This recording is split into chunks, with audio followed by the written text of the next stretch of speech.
Welcome to the channel. I know many of you listen to these videos to relax or fall asleep, and I'm really glad you're here. Before we start today's crime stories, please take a moment to subscribe if you haven't already. And if there's any crime story you'd like me to narrate for you, feel free to request it in the comment section. Now let's begin.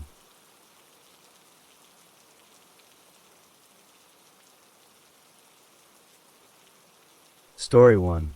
Daisy Hancorn Smith was born on June 1st, 1886, in a small place called Seven Fountains in the Cape Colony.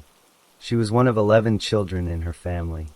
Growing up in a large household meant there was always a lot of activity, but it also meant that resources and attention were spread thin among many siblings. When Daisy was 12 years old, her life took a significant turn. She left her home in the Cape Colony and traveled north to Bulawayo, which was in a territory then known as Rhodesia. She went to live there with her father and two of her brothers. This move meant she was separated from her mother and most of her siblings at a young age.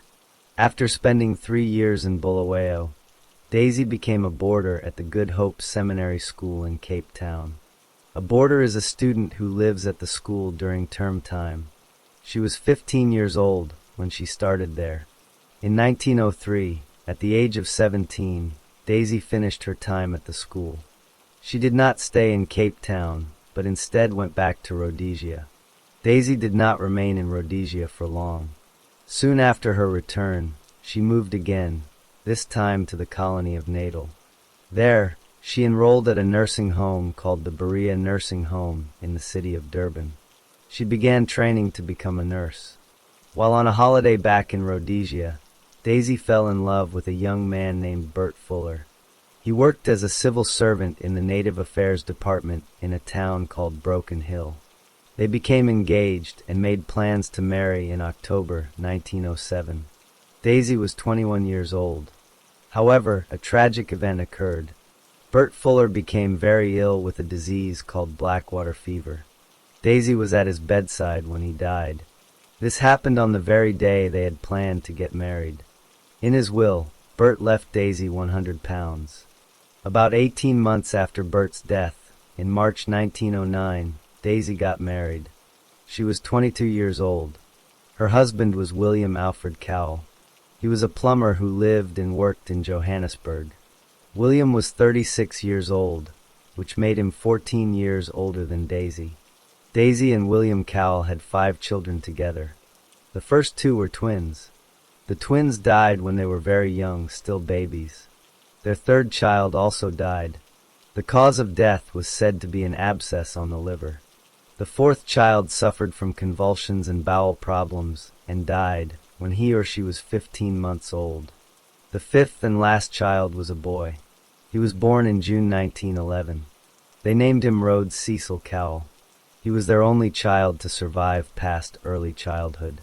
Daisy was married to her first husband, William Cowell, for almost 14 years. During that time, they had lost 4 children and raised their only surviving son, Rhodes. On the morning of January 11th, 1923, William was at home. He took some Epsom salts, which were a common remedy for constipation. Daisy had prepared the salts for him. Soon after taking the Epsom salts, William became very sick. A doctor was called to the house. The first doctor looked at William and did not think his condition was very serious. He prescribed a simple mixture to calm him and then left. But after the doctor left, William got much worse very quickly. His body began to shake violently. He was in terrible pain. Daisy ran to get help from the neighbors. She also called for a second doctor. When the second doctor arrived, William was in extreme pain. His mouth was foaming. His face turned blue. He screamed if anyone touched him. Soon after the second doctor arrived, William died. The second doctor saw the symptoms. He thought they looked like strychnine poisoning. Strychnine is a strong poison that causes violent muscle spasms. Because he suspected poisoning, the doctor refused to sign the death certificate. This meant an official examination of the body, called a post-mortem, had to be done. A local district surgeon, Dr. Fergus, performed the post-mortem. He did not find poison. He wrote on the death certificate that William had died from a kidney disease called chronic nephritis and a bleeding in the brain called a cerebral hemorrhage. The death was officially ruled as natural causes. After William's death, Daisy was the only person named in his will to receive his money. She inherited £1,795. 3 years later, on January 11, 1926, Daisy married again. Her second husband was a man named Robert Sproat. He was also a plumber. He was 10 years older than Daisy, making him 46. In October 1927, about 21 months after they were married, Robert became very ill. He had severe pain and muscle spasms. The symptoms were very similar to what William Cowell had experienced. Robert did not die from this first illness. He seemed to get better. A few weeks later, in November, Robert was drinking beer with his wife Daisy and his stepson Rhodes. After drinking the beer, he became violently ill again. This second attack was much worse. On November 6, 1927, Robert Sproat died. A doctor named Dr. Malinek was the one who attended to Robert during his final illness. He signed the death certificate. He stated that the cause of death was hardening of the arteries, called arteriosclerosis, and a cerebral hemorrhage. No post-mortem examination was done on Robert's body. After his death, Daisy was again the main person to inherit. She received over £4,000 from Robert's estate. She also received an additional £560 from his pension fund. After Robert's death, Daisy did not marry again for a few years. On January 21, 1931, she married for the third time. Her new husband was Sidney Clarence de Melker. He was a widower. Like her first two husbands, Sidney was a plumber. Daisy was now known as Daisy de Melker. Late in February 1932, Daisy traveled from her home in Germiston, on the East Rand, to a suburb called Terfontein. She went to a chemist's shop, which is a store that sells medicines and poisons. She gave the chemist a name. She did not use her current married name, de Melker. Instead, she used the name Mrs. D.L. Sproat, which was her name from her second marriage. She told the chemist she needed arsenic. Arsenic is a strong poison. She said she needed it to kill a sick cat. She signed the register, which was a book where the chemist had to record who bought poisons. The chemist, Mr. Abraham Spilkin, recorded the sale. Less than a week later, on March 2, 1932, Daisy's son Rhodes went to work. He was 20 years old. His mother had prepared a thermos flask of coffee for him to take. At work, Rhodes drank some of the coffee. He shared it with a man he worked with, named James Webster. Soon after drinking the coffee, both men became violently sick. James Webster had only drunk a very small amount. He was very ill for a few days, but he got better. Rhodes did not get better. He was very sick and was taken home. On March 5, 1932, at midday, Rhodes Cowell died at home. Because he was a young man who died suddenly, a post-mortem examination was performed. The doctor who examined the body said the cause of death was cerebral malaria. This means malaria affecting the brain. Rhodes was buried the next day at the New Brixton Cemetery. About a month later, on April 1st, Daisy received £100 from a life insurance policy she had taken out on her son's life. After Robert Sproat's death, his younger brother, William Sproat, had been suspicious. He did not like that Daisy had inherited all of his brother's money. He began to talk to the authorities about his concerns. He told them he thought something was wrong with how his brother Robert had died. Because of what William Sproat said, the police started to look into the deaths. On April 15, 1932, about 6 weeks after Rhodes died, the police took action. They went to a court and got a special order. This order gave them permission to dig up, or exhume, the bodies of William Cowell, Robert Sproat, and Rhodes Cowell to examine them. When they exhumed Rhodes's body, they saw something unusual. His body had not decayed or broken down as much as it should have after 6 weeks in the ground. This is a known sign that a body contains a lot of arsenic. A special doctor, a forensic pathologist, examined parts of Rhodes's body. He found traces of arsenic in the internal organs, in the backbone, and in the hair. The bodies of William Cowell and Robert Sproat had been buried for many years. They were largely decomposed, but the scientists were still able to examine their bones. In the bones of the spine of both men, they found traces of strychnine. The bones also had a pinkish color. This suggested the men had taken a form of strychnine that was pink in color and commonly used at the time. The police also wanted to examine James Webster, the co-worker who had been sick after drinking the coffee with Rhodes. They took samples of his hair and fingernails. In those samples, they also found traces of arsenic. Around the same time, the chemist from Turfontein, Mr. Abraham Spilkin, was reading a newspaper. He saw a photograph of Daisy DeMelker. He recognized her as the woman who had come into his shop a few weeks earlier and bought arsenic, signing the name Mrs. D.L. Sproat. He contacted the police to tell them what he knew. Because of all this new evidence, the police decided to act. About 1 week after the bodies were exhumed, Daisy DeMelker was arrested. She was officially charged with the murder of her first husband, William Cowell, the murder of her second husband, Robert Sproat, and the murder of her son, Rhodes Cowell. After Daisy DeMelker was arrested and charged with 3 murders, the case was prepared for trial. The trial began and lasted for 30 days. It was held in a court in Pretoria. The prosecution, called the Crown, presented its case first. They called 60 witnesses to testify. These witnesses included doctors, chemists, neighbors, and experts. The most important witness for the Crown was a man named Dr. J.M. Watt. He was a professor of pharmacology at Witwatersrand University. He was an expert in poisons, called a toxicologist.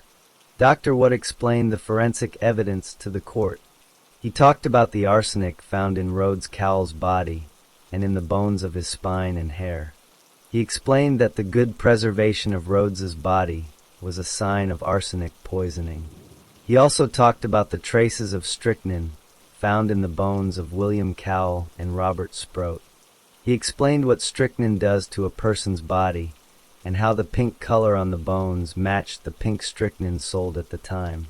The chemist, Mr. Abraham Spilkin, also testified.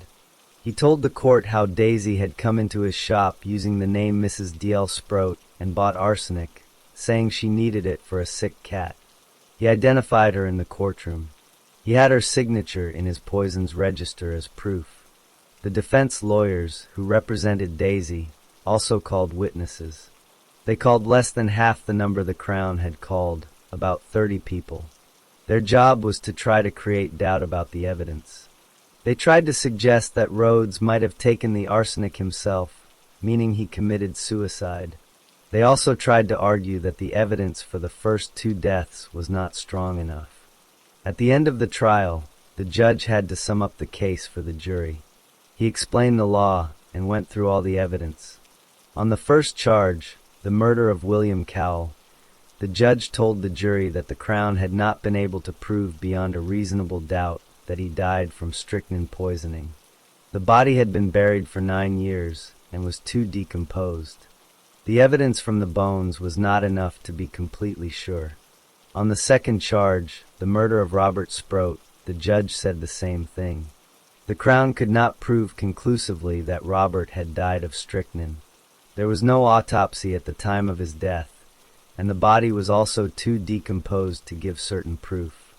The judge said, "It does not convince me, nor does it convict the accused." This meant the evidence was not strong enough to find her guilty of those 2 murders.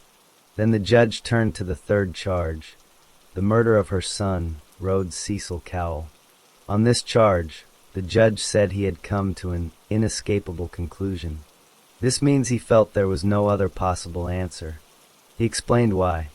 First, the evidence clearly showed that Rhodes had died from arsenic poisoning. Second, The coffee flask he drank from at work had traces of arsenic in it. Third, the evidence proved that Daisy had bought arsenic a few days before her son became sick. Fourth, the idea that Rhodes had poisoned himself, the defense of suicide, was not believable.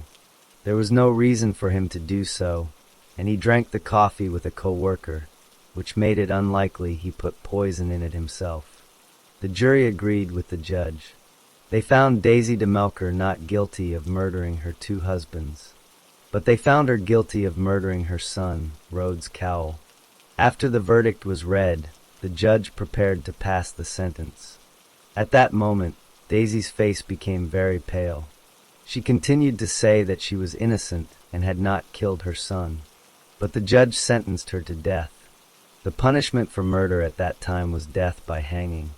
The execution was set for a date later in the year. While waiting in prison, Daisy's lawyers tried to appeal the decision, but it was not successful. On the morning of December 30th, 1932, the sentence was carried out at Pretoria Central Prison. Daisy DeMelker was hanged. She was the second woman to be executed in South African history. After her death, the case had other effects. Because of the trial, Daisy had used all her money to pay for her lawyers. She had to sell everything she owned to pay her legal costs. When she died, she had no money left. She was declared insolvent, which means she owed more than she owned. Because there was no money, her family could not pay for a proper burial. Daisy DeMelker was buried in a grave for poor people, called a pauper's grave, with no headstone to mark her name. William Sproat, the brother of her second husband, had been trying to get his brother's will declared invalid during the murder trial.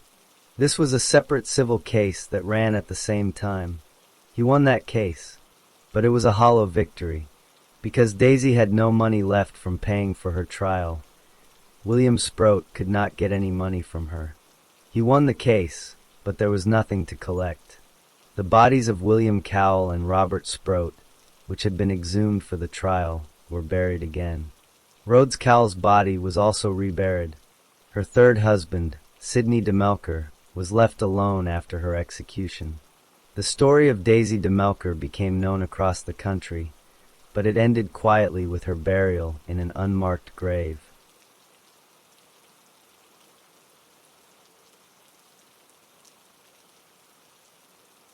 Story 2. Maupa Cedric Make was born in South Africa in 1965. He did not grow up in a wealthy family. His family lived in a rural area, and like many children at that time, he had to work hard from a young age. He went to school and did well enough to reach Standard 8, which is now called Grade 10. When Make was in Standard 8, his father died. This was a very difficult event for his family. Without his father, the family had less money and needed help. Make made a decision to leave school. He did not finish his education because he felt he had to support his mother and siblings.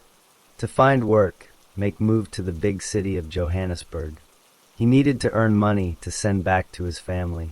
In Johannesburg, he learned a practical skill. He became a plumber. This meant he could fix pipes and work with water systems in buildings. He did not work for a big company. Instead, he worked for himself. He would find his own customers and do plumbing jobs for them. Make built a life for himself. He had 2 separate families. He had a wife and 4 children who lived in the Limpopo province. This is where he was from. He was responsible for them and would visit them. But in Johannesburg, he also had a girlfriend. He lived with his girlfriend in a place called La Rochelle, which is a neighborhood in the southern part of Johannesburg. At this time, he was 33 years old. He was a working man, a plumber, with a wife in one place and a girlfriend in another. There was nothing in his life as a plumber that suggested what he would do next. He simply worked, lived in La Rochelle, and moved between his 2 families. In 1996, when Make was 33 years old, his behavior changed. He stopped living only as a plumber and began committing crimes. The first crimes were robberies. He needed money, and he chose to take it by force from small business owners. On December 28, 1996, Make walked into a small cafe in an area called Rosettenville. The cafe was called Hill Gardens Cafe, and it was run by a man named Antonio Alfonso. Make did not talk to him. He walked in and immediately hit Alfonso with a hammer. He hit him hard enough to make him fall. Then Make opened the cash register and took 400 rand. He left Alfonso on the floor, badly hurt but alive. Make used this money to celebrate the new year. A few days later, on January 6, 1997, Make did a similar thing. He went into a shop owned by a man named Megan Kanji. This time he did not use a hammer. He used a shifting spanner, which is a metal tool. He hit Kanji with it until Kanji was unconscious. Then Make stole 5 pairs of trousers from the shop and left. 2 days after that, Make went into another shop. He attacked the owner, Kenny Chan, with a hammer. He stole money from the cash register. Chan was hurt badly but survived. Make continued this pattern. He went to a tailor shop and attacked the tailor, Kantila Lutchman, with a hammer. He stole Lutchman's wallet. Then he went to another business in Newtown and attacked a man named Abdul Bulbulia in the same way. Then Make committed his first murder. He attacked a tailor named Dan Suklal Patel with a hammer. He beat him badly and stole his wallet. Patel was taken to a hospital, but his injuries were too severe. He died from the hammer blows. Make had now moved from robbery to murder. In April 1997, Make changed his method and his location. He began to attack people near a place called Wemmerpan, which is a lake in the south of Johannesburg. He targeted couples who were sitting in their cars. His first known attack on a couple happened in April. He approached a man named Munta Hlatchweo and a woman who was with him. They were in their car in the La Rochelle area, near Wemmerpan. Make had a gun. He shot and killed Hlatchweo while he was still in the car. Then he robbed the man, taking his belongings. He also took the woman's purse and the car radio. He also found a firearm in the car and stole that too. After the robbery, Make raped the woman. Then he murdered her. He left both of them dead in the car. The firearm he stole in this attack became important. He used it later in other crimes. This pattern repeated itself. In June 1997, Make attacked another couple. The man was Ralph Ngwenya. He was with a woman. Make killed Ngwenya first. Before killing him, he took Ngwenya's shoes. Then he raped the woman. After the rape, he murdered her as well. He left no one alive to tell what happened. Around the same time, in mid-1997, Make attacked another couple. The man was Jerry Kanya Naidu. He was with a woman. Make followed his established pattern. He killed Naidu first. Then he raped the woman. After the rape, he killed her too. In each of these couple attacks, the sequence was the same. Kill the man first, rape the woman, then kill the woman. By this time, Make was committing 2 different types of murders. One type was the hammer murders of shop owners in the city. The other type was the attacks on couples near Wemmerpan, where he used a gun and also committed rape. He continued these crimes through 1996 and 1997. He did not stop. He moved between his life as a plumber and his secret life as a killer. He stole money, guns, and small items like shoes and trousers. He attacked people who were working in their shops and couples who were alone in their cars.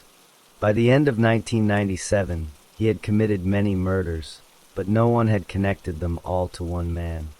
In December 1997, the police arrested Make. He became a suspect in the murders near Wemmerpan.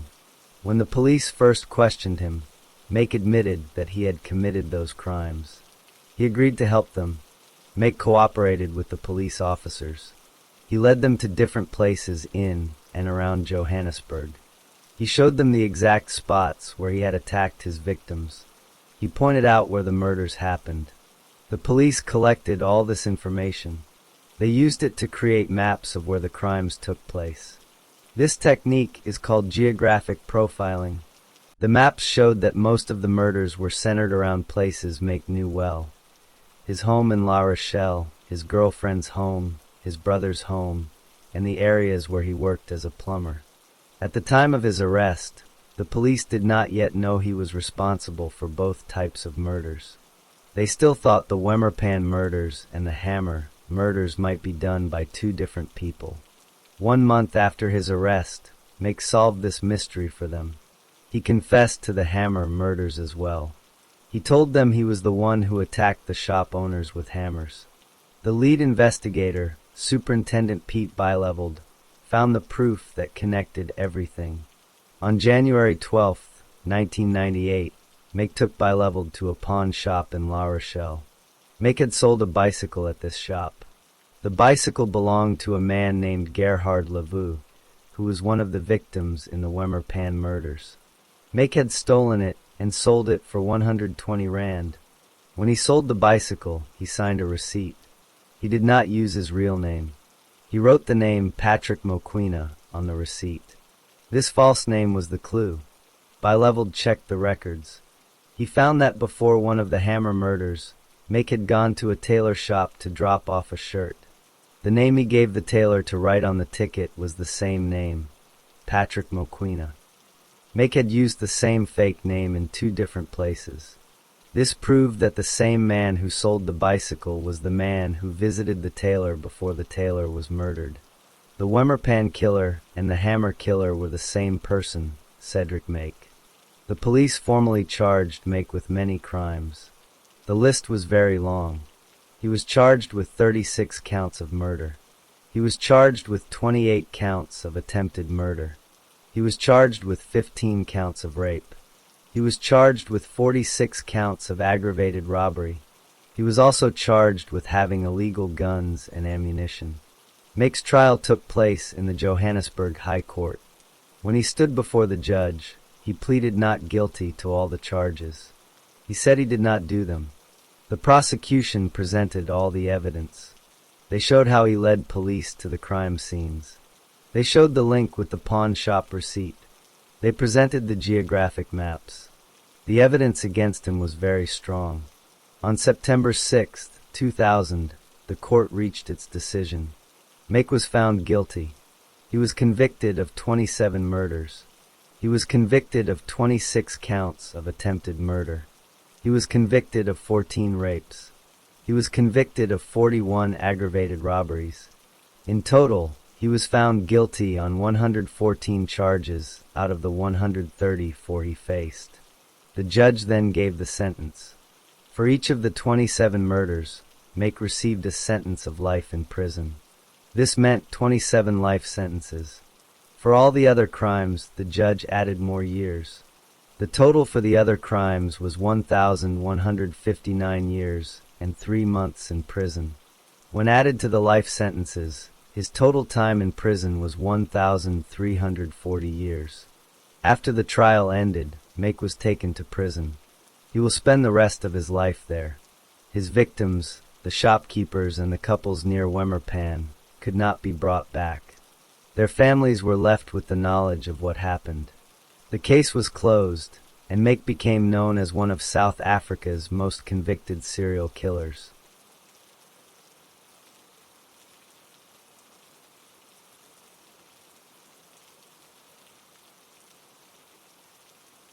Story 3. Richard Trenton Chase was born on May 23, 1950, in Sacramento, California. He was the first child of Richard Edgar Chase and Beatrice Laureen Chase. He had a younger sister named Pamela, who was born in 1953. The family was middle class and followed the Presbyterian faith. On the surface, they lived a normal life. However, the home life was not peaceful. Richard's parents were strict disciplinarians. They often beat both of their children throughout their childhood. His parents also argued with each other frequently. Richard's mother was suspicious that her husband was unfaithful to her. She also began to believe that he was trying to poison her. Because of these fears, she sought psychiatric treatment twice in the early 1960s.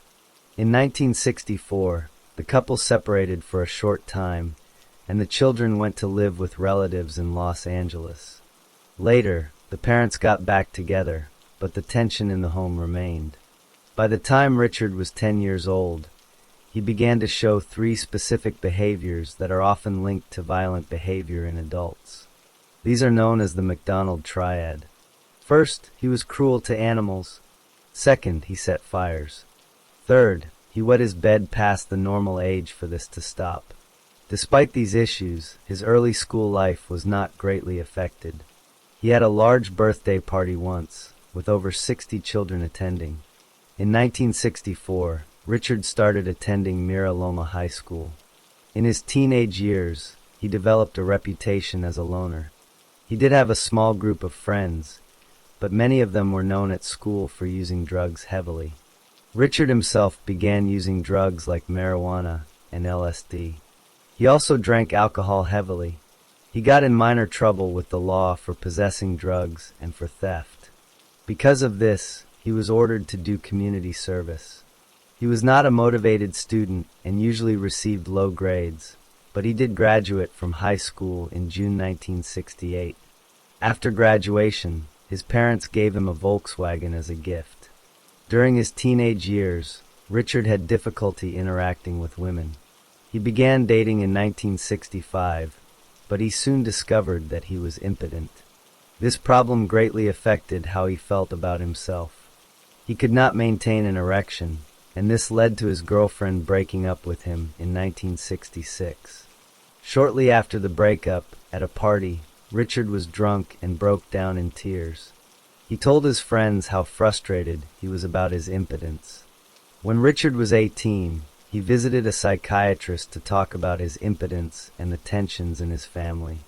The psychiatrist told him that his inability to maintain an erection might be caused by extreme anger, possibly anger directed at women. After high school, Richard enrolled at American River College. In 1969, he got a job as an administrative assistant. This job lasted several months and was the only job he ever held for any significant amount of time. Over the next 2 years, he had other jobs, but he never kept them for more than a few weeks. This was because he did not work hard and continued to use drugs. In 1970, Richard moved out of his parents' home and into an apartment on Annandale Lane. He lived with 2 young women he knew. His parents gave him money each month to help pay his share of the rent. After 3 months, the women moved out because of Richard's strange behavior. He was usually high on drugs, he walked around naked in front of female visitors, and he did not do his share of the housework. He also began barricading himself in his room. He told people he did this so no one could sneak up on him. After the women left, the brothers of one of the women and their friends moved in. They had a rock band. Richard often interrupted their practice, wanting to play the conga drums, but he was not a good musician, and this caused arguments. Within months, these roommates also moved out because of Richard's erratic behavior and poor hygiene. Richard could not afford the rent alone, so he moved back in with his parents. In 1971, Richard dropped out of college. In December of that year, he was arrested by the Sacramento police for possessing marijuana. In June 1972, Richard's parents separated again. They divorced 6 months later, and his father remarried. After the divorce, Richard split his time living with his mother and father. Both parents found it hard to deal with his increasingly strange behavior. He became slovenly and did not take care of himself. His father believed Richard's problems came from a poor work ethic and bad values, not mental illness. They argued often. In late 1972, during a heated argument with his mother, Richard hit her on the head with a telephone and then ran out of the house. His mother called the police, but she decided not to press charges. In 1972, Richard took a trip to Utah. He was arrested there for driving under the influence of alcohol. His father bailed him out of jail. When Richard returned to California, he told his parents that he had been gassed by police officers in the Utah jail and was very ill. He wanted to sue the police, but his father convinced him not to. By early 1973, Richard had become obsessed with his physical health. He was convinced something was wrong with him. That summer, He cut out pictures of human organs from a medical book and taped them to his bedroom walls. He said he was trying to understand what was wrong with him. He also began calling for medical help often. On one occasion, he called an ambulance to his house. When the paramedics arrived with a stretcher, they saw he was not having a medical emergency and refused to take him to the hospital. They suggested he get a psychiatric evaluation. By this time, Richard's sister was afraid of him and avoided being alone with him. His mother noticed he was talking to himself and telling imaginary people to stop bothering him. She made appointments for him to see 2 doctors, but Richard was not satisfied with what they told him. He then saw a doctor named Donald Ansel. Dr. Ansel found no physical problems and concluded that Richard had a major psychiatric disturbance. In May 1973, because of the growing tensions at home, Richard moved to Los Angeles to live with his paternal grandmother. His grandmother and uncle worked at a school for mentally disabled children. His uncle got Richard a job as a school bus driver. However, he was fired because he did not do the required maintenance on the bus and let the oil run low. After losing his job, Richard spent most of the day in bed and roamed the house at night. His grandmother noticed his odd behavior and his constant complaints about heart and stomach pains. He refused to eat the food his grandmother cooked and insisted on cooking his own meals. She also heard him talking to himself in his bedroom. He would ask himself, "Richard, are you a good boy?" and then answer, "Yes, you're a good boy." Other times, she saw him standing on his head. He said his head hurt, and he was trying to get more blood to it. Eventually, his grandmother bought him a plane ticket to return to Sacramento. On December 1st, 1973, Richard walked into the emergency room of the American River Hospital in a very agitated state. He shouted that his heart had stopped, that blood was not flowing through his body, that he could not breathe, and that his head was changing shape. Doctors examined him and found no physical illness. He was admitted to the hospital's psychiatric unit. A doctor named Irwin Lyons described Richard as looking filthy, disheveled, and wild-eyed. Hospital staff diagnosed him with chronic paranoid schizophrenia. They thought his condition might be caused by his years of heavy drug use. 2 days later, his mother came to the hospital and argued with the staff. She insisted on taking him home, and he was released against the doctor's advice. In his discharge report, Dr. Lyons noted that Richard's mother was aggressive and hostile. After his release, Richard's mental health seemed to improve for a while. His mother said she was able to work with him for about 2 years. She made sure he took his medication, stayed away from drugs and alcohol, ate better, and kept himself clean. Richard's father later said he did not believe this was true. By late 1975, Richard had started using drugs heavily again. In early 1976, his mental health began to get much worse. He became very paranoid and bad-tempered. His hypochondria grew more extreme. He started holding oranges against his head because he believed the vitamin C would be absorbed into his brain. He became convinced that his body was not making enough blood. His fixation on blood became very strong. He also believed the bones in his skull were moving around. He shaved his head so he could watch them move. His mother heard him talking to himself again. He accused her of controlling his mind and later accused his sister of the same thing. There were more heated arguments, and sometimes Richard hit his mother. Other times, his mother and sister would run out of the house and call Richard's father to come and calm him down. After one incident where Richard tore the phone from the wall during a call with his father, both parents decided they needed to find Richard his own apartment. He lived briefly with his father, who then found him an apartment on Cannon Street in early 1976. Richard lived there on welfare money, and his father paid the rent and visited him weekly. Shortly after moving into the Cannon Street apartment, Richard began to consume animal blood. He believed he had to do this to survive because his own blood was contaminated and he did not have enough of it. At first, he bought rabbits from a nearby farm and killed them. He would eat their raw insides and drink their blood. He would put the intestines and blood in a blender with cola and drink the mixture. He believed this would stop his heart from shrinking. He kept the apartment clean at first, and his father would visit to play chess with him. When his father asked about the rabbits, Richard said he was eating them.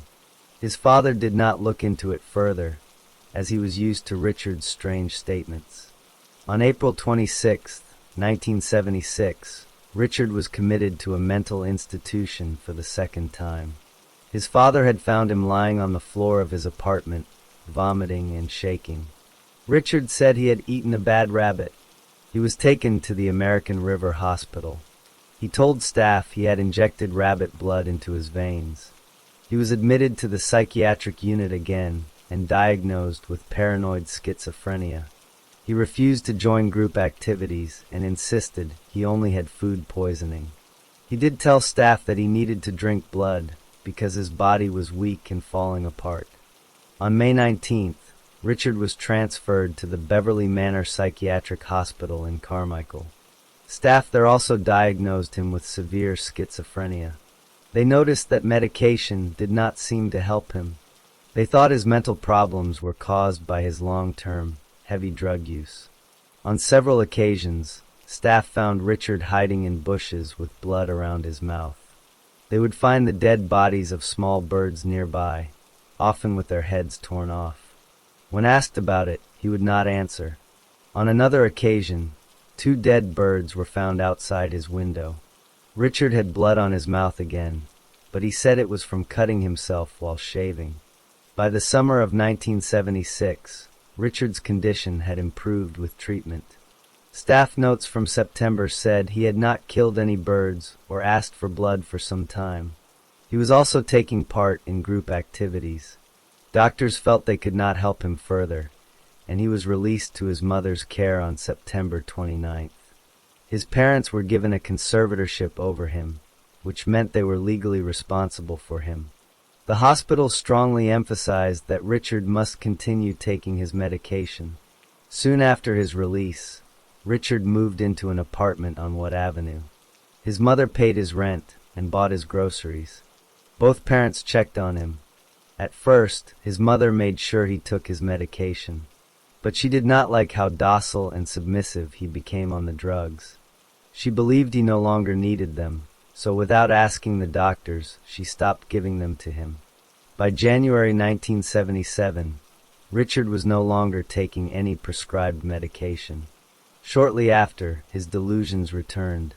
He accused his mother of poisoning him with dish soap. Richard's preoccupation with his health grew worse. He became convinced again that his heart was shrinking and he needed to drink animal blood to survive. He moved from eating birds and rabbits to eating dogs. He stole dogs and answered newspaper ads for free dogs. He would take the dogs home, hang them in his apartment, and drink their blood and eat their insides. His mother suspected he killed her 2 dogs, but he denied it when she confronted him. As his mental state worsened, so did his hygiene and the condition of his apartment. At first, he let his parents in, but by the spring of 1977, his mother complained about how messy and dirty the apartment was. After that, Richard refused to let either parent inside. He would only talk to them on the phone or through a partially opened front door. Neighbors often heard shouting and banging noises coming from his apartment. Sometimes they saw him leaving with his mouth hanging open, carrying large boxes. On the rare occasions he ran into old school friends, he would only talk about events from long ago. Richard's parents had a conservatorship over him, but he grew tired of it and wanted to be independent. He also wanted to take a vacation. His parents allowed the conservatorship to expire in the summer of 1977. However, his mother continued to pay his rent and bills. She also gave him $1,450 in savings from his welfare benefits and bought him a bus ticket to Washington, D.C. 3 weeks later, Richard returned home.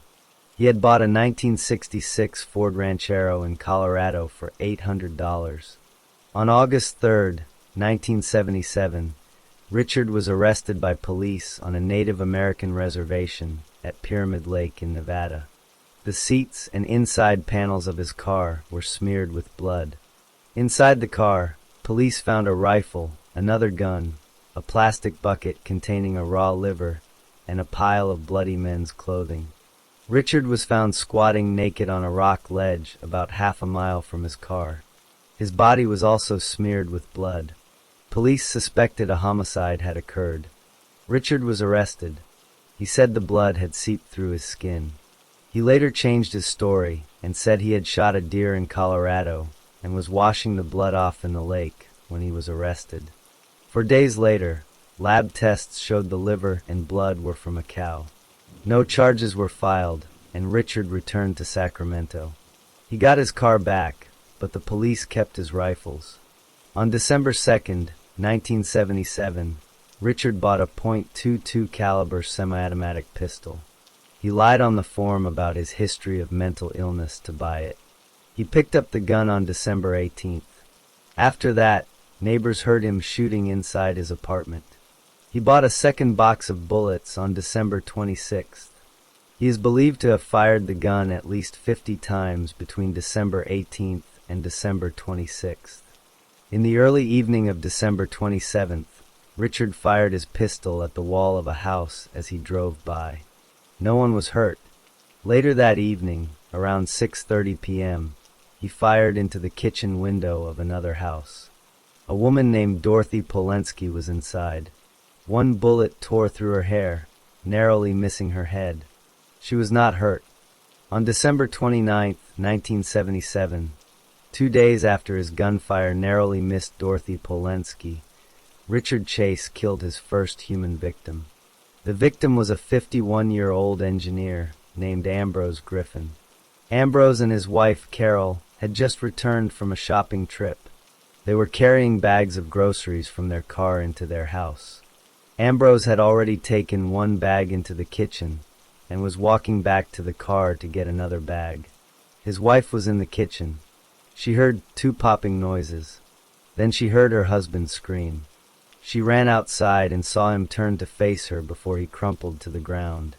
Carol thought he was having a heart attack. One bullet had missed and hit a tree. The other bullet had hit Ambrose in the chest. He died from his wound at the hospital. The shooting confused the police. There was no reason for it. Ambrose had been chosen at random. It seemed like a thrill killing. 2 weeks after killing Ambrose Griffin, Chase tried to enter the home of a woman who was alone. The doors were locked, so he walked away. On January 10, 1978, he bought 3 more boxes of bullets for his gun. 1 week later, he set 2 small fires in apartments near his own. He believed the people living there were spying on him, and he wanted to force them to leave. On the weekend of January 21st and 22nd, Chase went rock hunting with his father and then visited his mother. Both parents later said that he seemed calm and pleasant that weekend. On the morning of January 23rd, Chase entered a house that was unlocked and empty. The owners returned home at 10:40 a.m., and Chase escaped by jumping out a window. The owners discovered that he had stolen money, a knife, binoculars, and other small items. They also found that he had urinated and defecated on their baby's bed and clothes. After leaving that house, Chase went back to his apartment, got his gun, and changed his jacket. He put on an orange ski parka. Later that same day, January 23rd, 1978, Chase drove to a house on Tioga Way. The door was unlocked. He walked inside. A 22-year-old woman named Teresa Wallen was home. She was 3 months pregnant. She was taking a bag of trash from the kitchen to the garbage can when she saw Chase. She dropped the bag and raised her hands to protect herself. Chase shot her in the right hand. The bullet went through her palm and into the left side of her head. He shot her again. This bullet went through her right forearm, then hit her cheek and broke her jaw. She fell to the floor. Chase then walked up to her and shot her in the left temple from very close range. This killed her. Chase dragged Teresa's body into the master bedroom. He went to the kitchen and took a butcher knife from a drawer. He also picked up an empty yogurt cup from the trash bag Teresa had dropped. He then mutilated her body. He pulled her sweater up and cut off her left nipple. He stabbed her breast repeatedly. Then he cut open her torso from her breastbone down to her hip. Her internal organs were exposed, and some of her intestines fell out onto the floor. The knife went deep into her body. He removed her spleen completely. He cut her kidneys and placed them inside her body cavity. He stabbed her liver and cut her pancreas. Chase then smeared Teresa's blood on his face and hands. He licked the blood from his gloved fingers. He used the yogurt cup to scoop blood from her body and drink it. He then went to the bathroom and washed the blood from his hands, gloves, and face. Before he left through the back door, he went into the yard, picked up dog feces, and stuffed it into Teresa's mouth. Teresa's husband, David, found her body when he came home from work around 6 p.m. He ran from the house screaming. Nothing had been stolen from the house, but parts of Teresa's body were missing. The police were baffled. The murder was extremely violent and strange. Shortly after Teresa Wallen's murder, an FBI agent in Sacramento named Russell Vorpagel asked for help from a famous FBI profiler in Virginia named Robert Ressler. Together, they created a psychological profile of the killer. They believed the killer was a white male, between 25 and 27 years old. He would be single, unemployed, and a loner. He would look undernourished and not take care of himself. He would have a long history of drug use and would be suffering from a serious mental illness like paranoid psychosis. They said the killer would be a disorganized person, and evidence of the crimes would likely be found at his home. They also predicted that he would keep killing until he was caught. On the morning of January 27, 1978, Chase drove to a shopping center and parked his car. He then walked to a nearby house on Marywood Drive. This was the home of Evelyn Miroth, a 36-year-old divorced mother of 3. The front door was unlocked. He walked inside. Inside the house were 4 people: Evelyn Miroth, her friend, 52-year-old Daniel Meredith, Evelyn's 6-year-old son, Jason, and Evelyn's 22-month-old nephew, David Ferreira. The exact order of what happened inside is not clear, because Chase later said he was in a kind of trance. But evidence shows what he did. In the hallway, he met Daniel Meredith. Chase shot Daniel twice in the head at close range. Both bullets went through his skull. 6-year-old Jason Miroth was also shot. There was evidence that Daniel had stepped in Jason's blood before he fell, so Jason was likely shot first. Evelyn Miroth was shot. Her baby nephew, David Ferreira, was shot while he was in his crib. A pillow in the crib was soaked with blood. After shooting everyone, Chase dragged the bodies of Evelyn and Jason into the master bedroom. He took off his own clothes. He also took off Evelyn's clothes. Then, using knives from Evelyn's own kitchen, he mutilated her body in a way very similar to how he had mutilated Teresa Wallen. He cut open her abdomen. He also had sex with her dead body. He was able to get an erection and perform anal sex on her corpse, even though he was impotent with live women. He stabbed her repeatedly in the anus. He cut her neck. He tried to remove one of her eyes. He then drained blood from her wounds into a green plastic bucket he found. He found a coffee cup and used it to drink her blood from the bucket. The bathroom tub was filled with bloody water, and there was feces and brain matter in it. This suggested Evelyn's body had been in or near the bathroom before he dragged her to the bedroom. While Chase was doing these things to Evelyn's body, a 6-year-old neighbor girl came to the front door.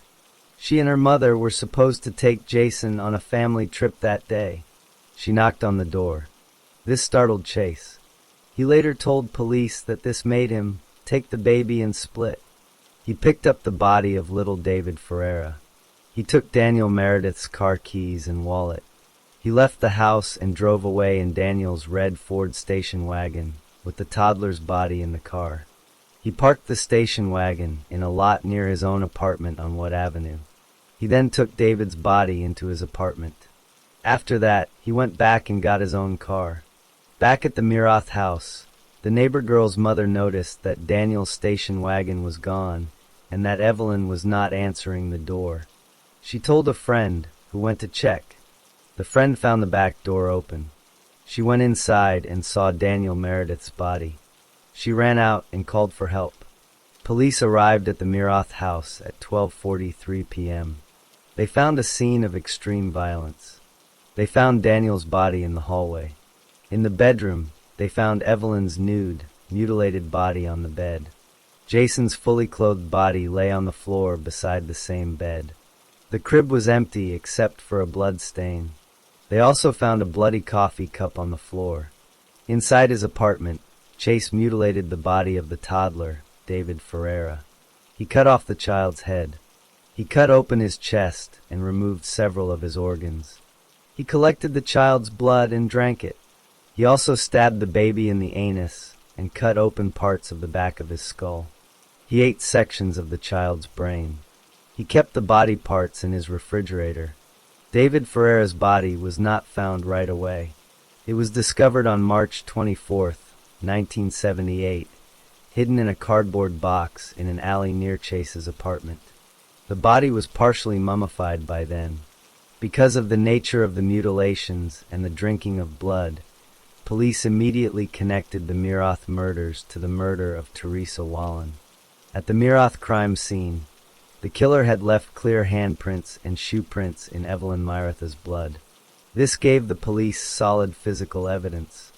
They also found Daniel Meredith's abandoned station wagon very close to the crime scene. This made them believe the killer lived nearby, probably within a mile of where the car was left. Police had an updated psychological profile of the killer and a composite drawing based on witness descriptions. Over 60 officers began going door to door in the neighborhoods near the Wallen and Mirath homes. They asked residents if they had seen a young, disheveled, thin white man or the red Ford station wagon on January 27th. On January 28th, a woman named Nancy Holden contacted the police. She was a former high school acquaintance of Chase. She told them that on the morning of January 23rd, the same day Teresa Wallen was killed, she had been approached by a man in an orange ski parka at a shopping center near the Wallen home. The man asked her if she remembered him. At first, she did not recognize him. Then he told her his name was Rick, and she realized it was Richard Chase. Nancy Holden was shocked by how he looked. He was very thin and messy. He had bloodstains on his clothes. His eyes looked sunken, and he had a thick yellow crust around his mouth. He followed her to her car in the parking lot and asked for a ride. She was so scared that she lied, said she was married now, quickly got in her car and locked the doors. Chase tried to open her door, but could not. She drove away. Nancy Holden told police that Chase looked just like the composite drawing of the suspect. The police now had a name. With the name Richard Trenton Chase, the police searched Department of Motor Vehicles records. They found that he lived in an apartment on Wood Avenue. This location was less than a block from where Daniel Meredith's station wagon had been abandoned. A check of his criminal record showed he had been arrested before for carrying a gun and had been reported missing from a hospital in 1976. Shortly after 5:40 p.m. on January 28th, 3 detectives drove to Chase's apartment to question him about the murders. When the detectives arrived, they knocked on his door and identified themselves. Chase refused to open it. He spoke to them through the door and told them to go away. One of the detectives called him on the telephone. Chase answered but then hung up. The police then tried a trick to get him to come out. They made it seem like they were leaving. One officer walked away from the building, while the other 2 hid on either side of Chase's front door. A few minutes later, Chase opened his door and stepped out. He was carrying a cardboard box under his arm. As he walked away from his apartment, the 2 detectives came out of hiding and moved toward him. Chase saw them, dropped the box, and ran. The officers chased him and tackled him to the ground. He struggled and shouted that he had done nothing. He was handcuffed and arrested. While being placed in the police car, Chase made a strange comment to the officers. He said, "My apartment's a lot cleaner, isn't it? I didn't do anything in my apartment except kill a few dogs." The police then looked inside the cardboard box Chase had been carrying. It was filled with blood-stained rags. Inside the rags, they found a green plastic bucket, a diaper pin, and small pieces of what they quickly realized was brain tissue from a toddler. That evening, the police obtained a warrant to search Chase's apartment and his car. The search of Chase's car revealed a large butcher knife and a pair of rubber boots covered in blood in the trunk. When officers entered his apartment, they were met with a horrifying scene. The walls, floors, and even the ceiling were covered with large bloodstains. In the kitchen, they found a blender that was also caked with blood. They opened the refrigerator. Inside, on several dishes, they found human body parts. One container held human brain tissue. Several knives found in the kitchen were later identified as having been stolen from the Wallen residence. In a kitchen drawer, they found a hatchet with blood on it. In the bathroom, there was an amber cup thick with dried blood. Dog leashes and collars hung on a wall. On the couch, there was a blood-stained half-loaf of French bread. On Chase's bed, there was an unwashed dinner plate with a piece of brain tissue on it. On the wall of the apartment, there was a calendar. On the dates of the Wallen and Miroth murders, January 23rd and January 27th, Chase had written the word today. He had written the same word on 44 other dates throughout 1978. The police had found their killer. Chase was taken to the police station and questioned for several hours on the afternoon and evening of January 28th. He freely admitted to killing many animals and drinking their blood, but he strongly denied killing any people. He stuck to this denial even after officers told him about the physical evidence found on him and in his apartment. At one point, he told the detectives that his parents did not raise him to do such things, and he accused them of trying to frame him. That same evening, Chase was formally charged with the murders of Teresa Wallen, Daniel Meredith, Evelyn Miroth, and Jason Miroth. He was also charged with kidnapping and murdering David Ferreira. The sheriff told the media that the evidence was strong enough to prove the baby was dead, even though his body had not yet been found. Later, ballistic tests proved that the gun found on Chase was the same gun used to kill Ambrose Griffin. Chase was then also charged with his murder. On February 28th, a grand jury formally indicted him for all 6 murders.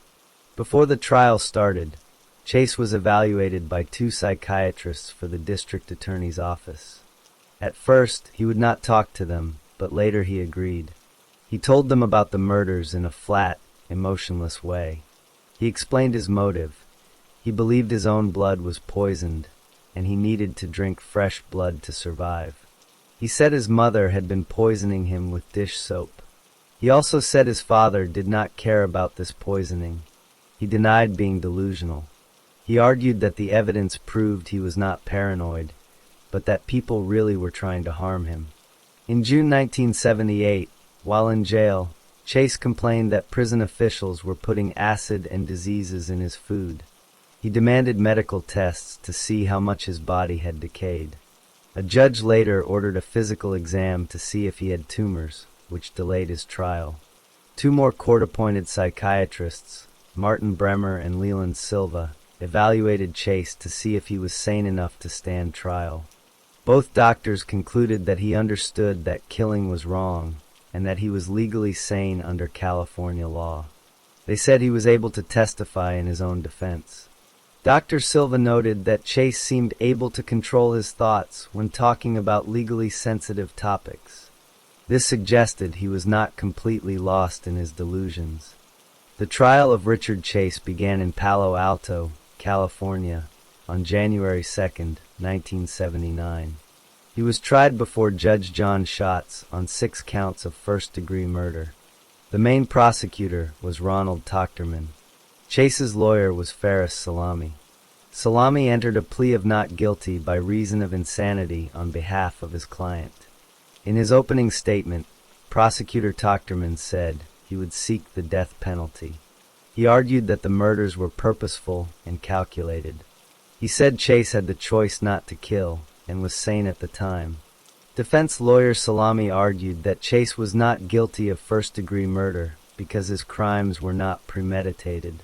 He said they were the result of his client's severe mental illness, his delusional thought process.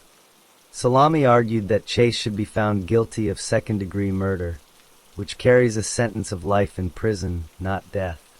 The prosecution called almost 100 witnesses.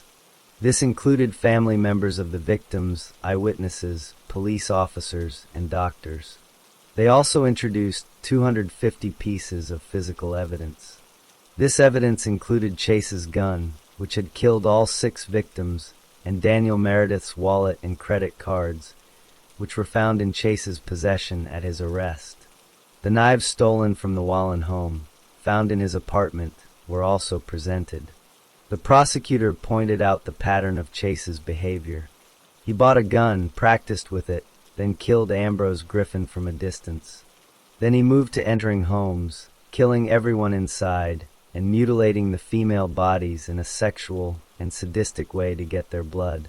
Tochterman argued this proved his actions were intentional and premeditated. On March 29th, Richard Chase took the witness stand in his own defense. He freely admitted to the killings.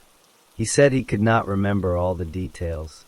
He claimed he did not see Ambrose Griffin when he shot him. He said he was in a semi-conscious state when he killed Teresa Wallen, but he did remember drinking some of her blood. About the Mirath murders, he said he had planned to shoot someone else but changed his mind and went into the Mirath house instead. He said he could not recall mutilating Evelyn Myertha's body, but admitted it was possible. He also admitted to taking the baby's body and later cutting off his head to get his blood. He said his motive for 5 of the 6 murders was to get blood because his own blood was poisoned and he needed it to survive. He said this was why he could not have normal relationships with women. He also refused to eat prison food, saying it would give him cancer. Psychiatrists for the defense testified that Chase had a severe persecution complex and that his desire to drink blood came from his delusions. The trial lasted 4 months. On May 3rd and 4th, 1979, both sides gave their closing arguments. The defense lawyer repeated that Chase was legally insane due to his long history of mental illness and should not face the death penalty.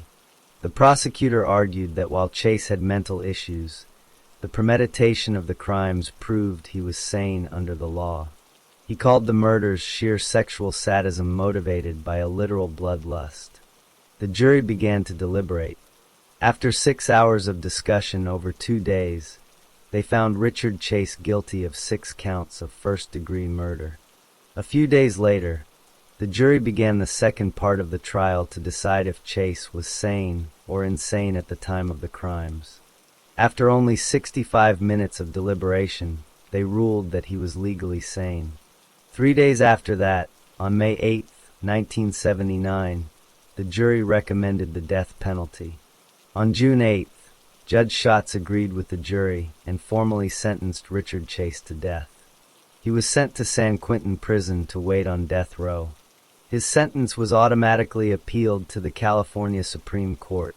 While on death row at San Quentin, Chase continued to act on his delusions.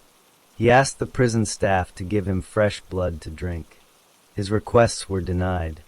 The other inmates on death row knew about his crimes. They taunted him and threatened to kill him if they got a chance. Some inmates tried to convince him to kill himself. While in prison, Chase agreed to meet with FBI profiler Robert Ressler. In the interview, Chase again said he killed to survive.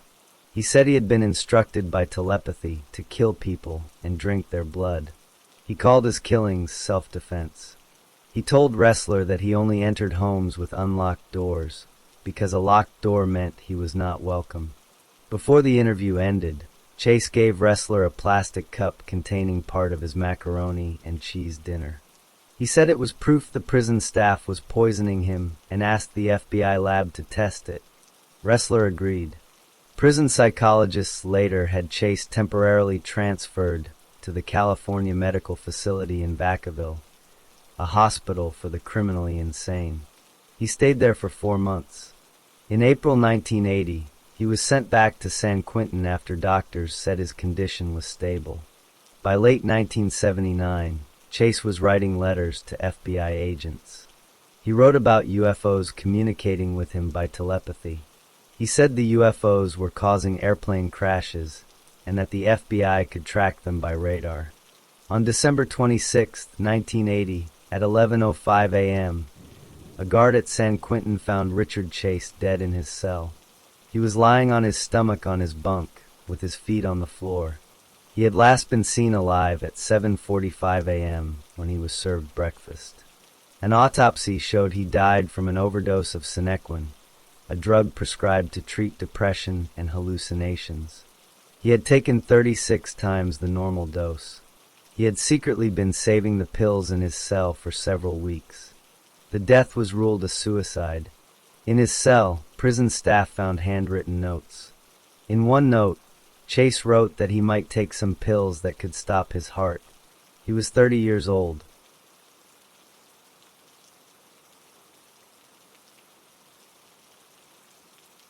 Story 4.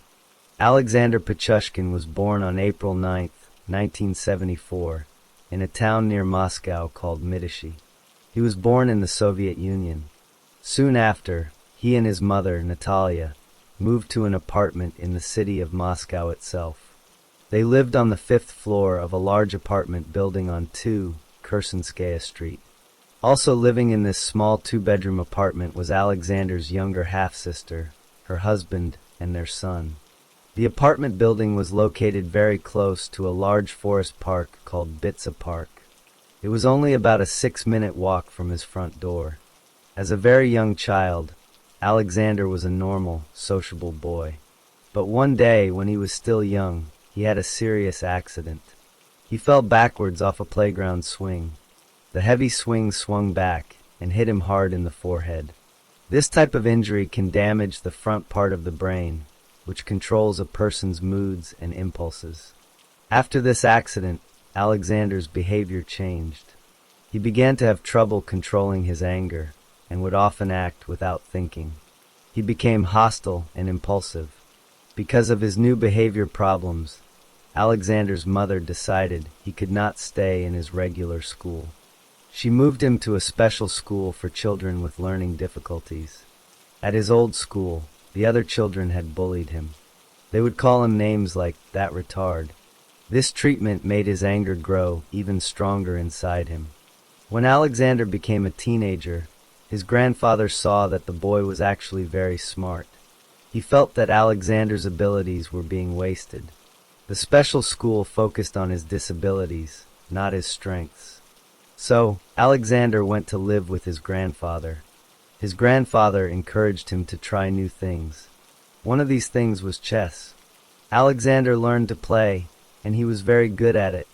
He started going to Bitsa Park to play chess against older men who played there publicly.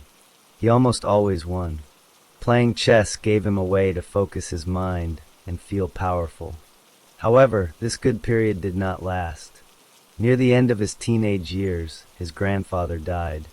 Alexander was heartbroken. He had to move back to his mother's small apartment. He later enrolled in a college or technical school as a student, but the details of his studies are not widely reported.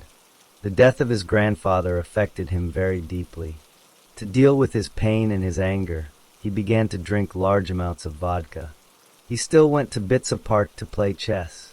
He would drink vodka with the other men there, but he noticed that the alcohol did not affect his game the way it affected theirs. Around this time, Alexander developed a strange and disturbing new habit. When he knew he would be around children, he would take a video camera with him. He would then threaten the children while filming them. In one instance that became known later, he held a young child upside down by one leg near a window. He said to the camera that he was going to drop the child.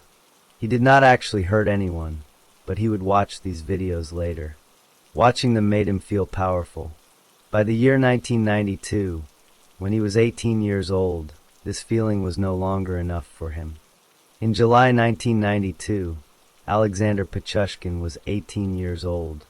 He had a classmate and friend named Mikhail Otachuk. Alexander later claimed that he and Mikhail had talked about killing people together.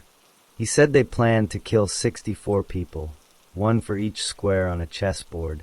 On July 27, 1992, Alexander met Mikhail in Bitsa Park to carry out their plan. But when they met, Mikhail changed his mind. He told Alexander he did not want to do it. Alexander felt that his best friend had teased him and let him down. In a fit of anger, he attacked Mikhail. He strangled him to death. Then, he threw the body into an open entrance to the sewer system that ran through the park. After that, he calmly walked the short distance back to his mother's apartment. Mikhail's body was never found. 3 days later, on July 30th, the police came to Alexander's apartment. Witnesses had told them that Mikhail was last seen walking toward the park with Alexander. The police took Alexander to the station for questioning. He admitted he had met Mikhail in the park, but he said they had a normal conversation and then parted ways. He said he left Mikhail alive and well. The police had no evidence, no body, and no witnesses to the crime. They had to let Alexander go. He had gotten away with murder. After this, Alexander stopped killing for many years. He did not commit another murder until 2001. It is believed that a change in the law in Russia, which stopped the use of the death penalty, made him think about killing again. He later said this law change made him want to become a killer. In May 2001, Alexander began a new series of murders. He was 27 years old. On May 17th, he was playing chess in Bitsa Park with a 52-year-old man named Yevgeny Pronin. After the game, Alexander told Yevgeny a sad story. He said it was the anniversary of his dog's death, and he wanted to visit the dog's grave in the park. He asked Yevgeny to come with him. Yevgeny agreed. They walked to a quiet, isolated part of the park. Alexander then took out a bottle of vodka and offered Yevgeny a drink. They made a toast to the dog. As Yevgeny was drinking, Alexander hit him hard on the head with the bottle.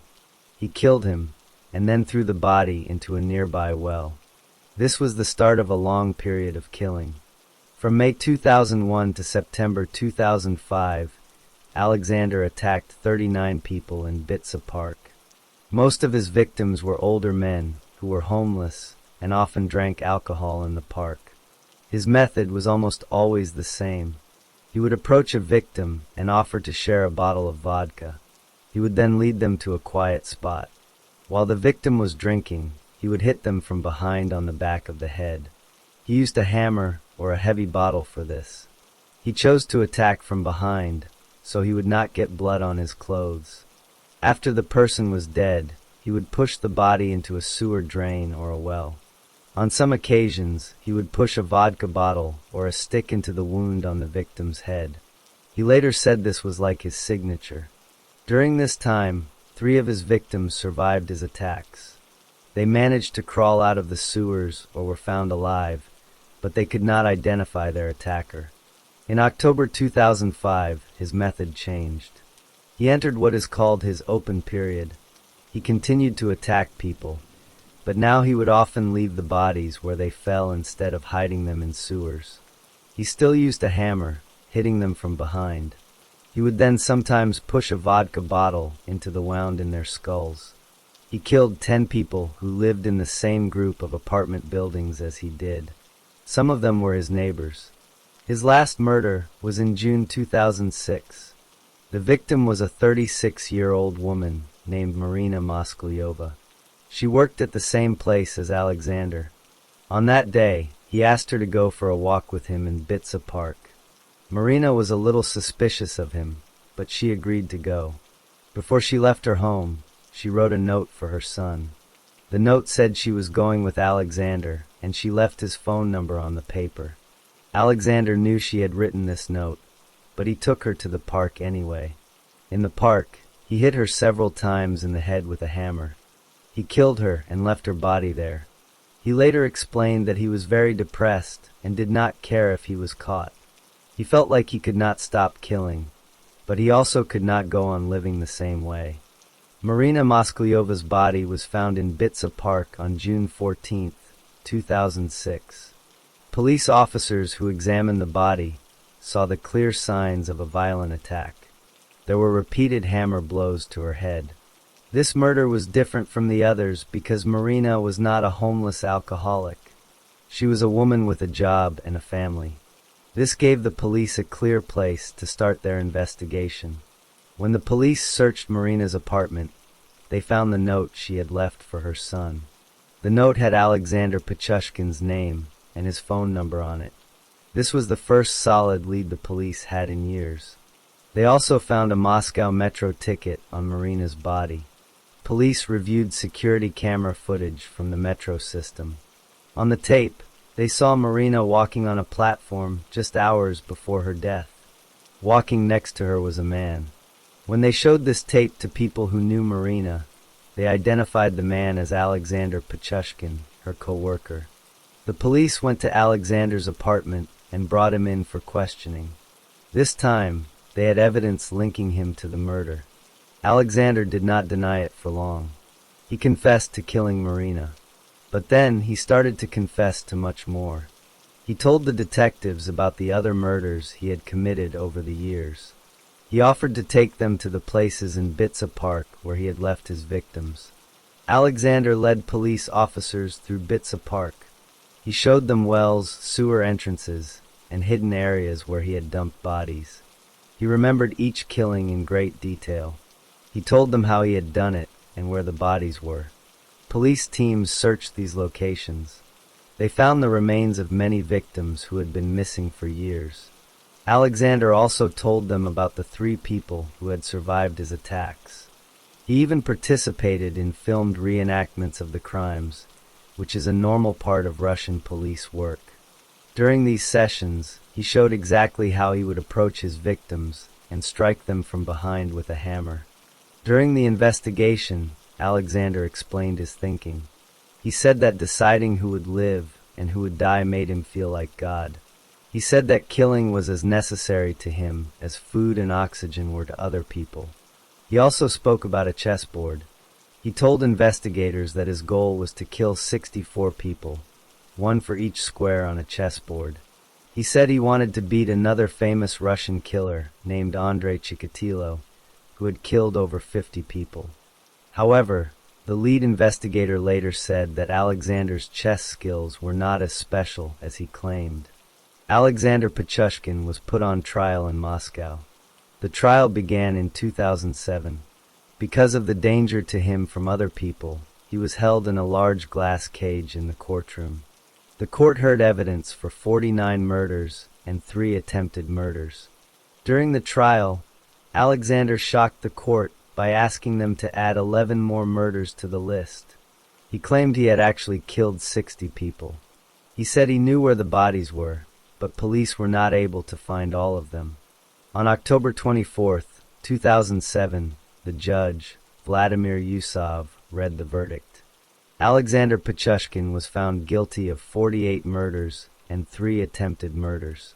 He was convicted of killing 48 people. He was given the harshest punishment possible in Russia, life in prison. The judge ordered that he must spend the first 15 years of his life sentence in solitary confinement. Alexander appealed the sentence, saying it was too harsh and asking for it to be reduced to 25 years. His appeal was rejected. After the trial, Alexander Pichushkin was sent to a special prison far away in northern Russia. The prison is called the Polar Owl Penal Colony. It is located inside the Arctic Circle, where conditions are very cold and harsh.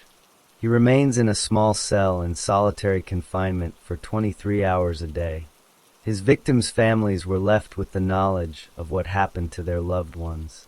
The bodies of his first victim, Mikhail Otachuk, and several others were never recovered. Alexander Pichushkin's life of crime, which began with a childhood accident and grew into a long, planned series of murders, ended with a life sentence in a frozen prison far from the Moscow park where he had committed his crimes. He remains there today, his story complete, his killing finally over.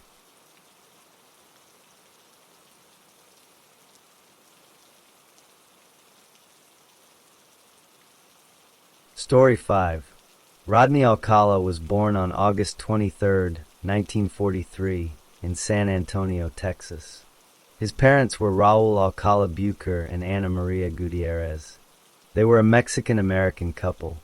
Rodney was the third of 4 children in the family. When Rodney was 8 years old, in 1951, his father moved the whole family to Mexico. Then, 3 years later, when Rodney was 11, his father left the family for good. After this, Rodney's mother moved with him and his 2 sisters to Los Angeles, California.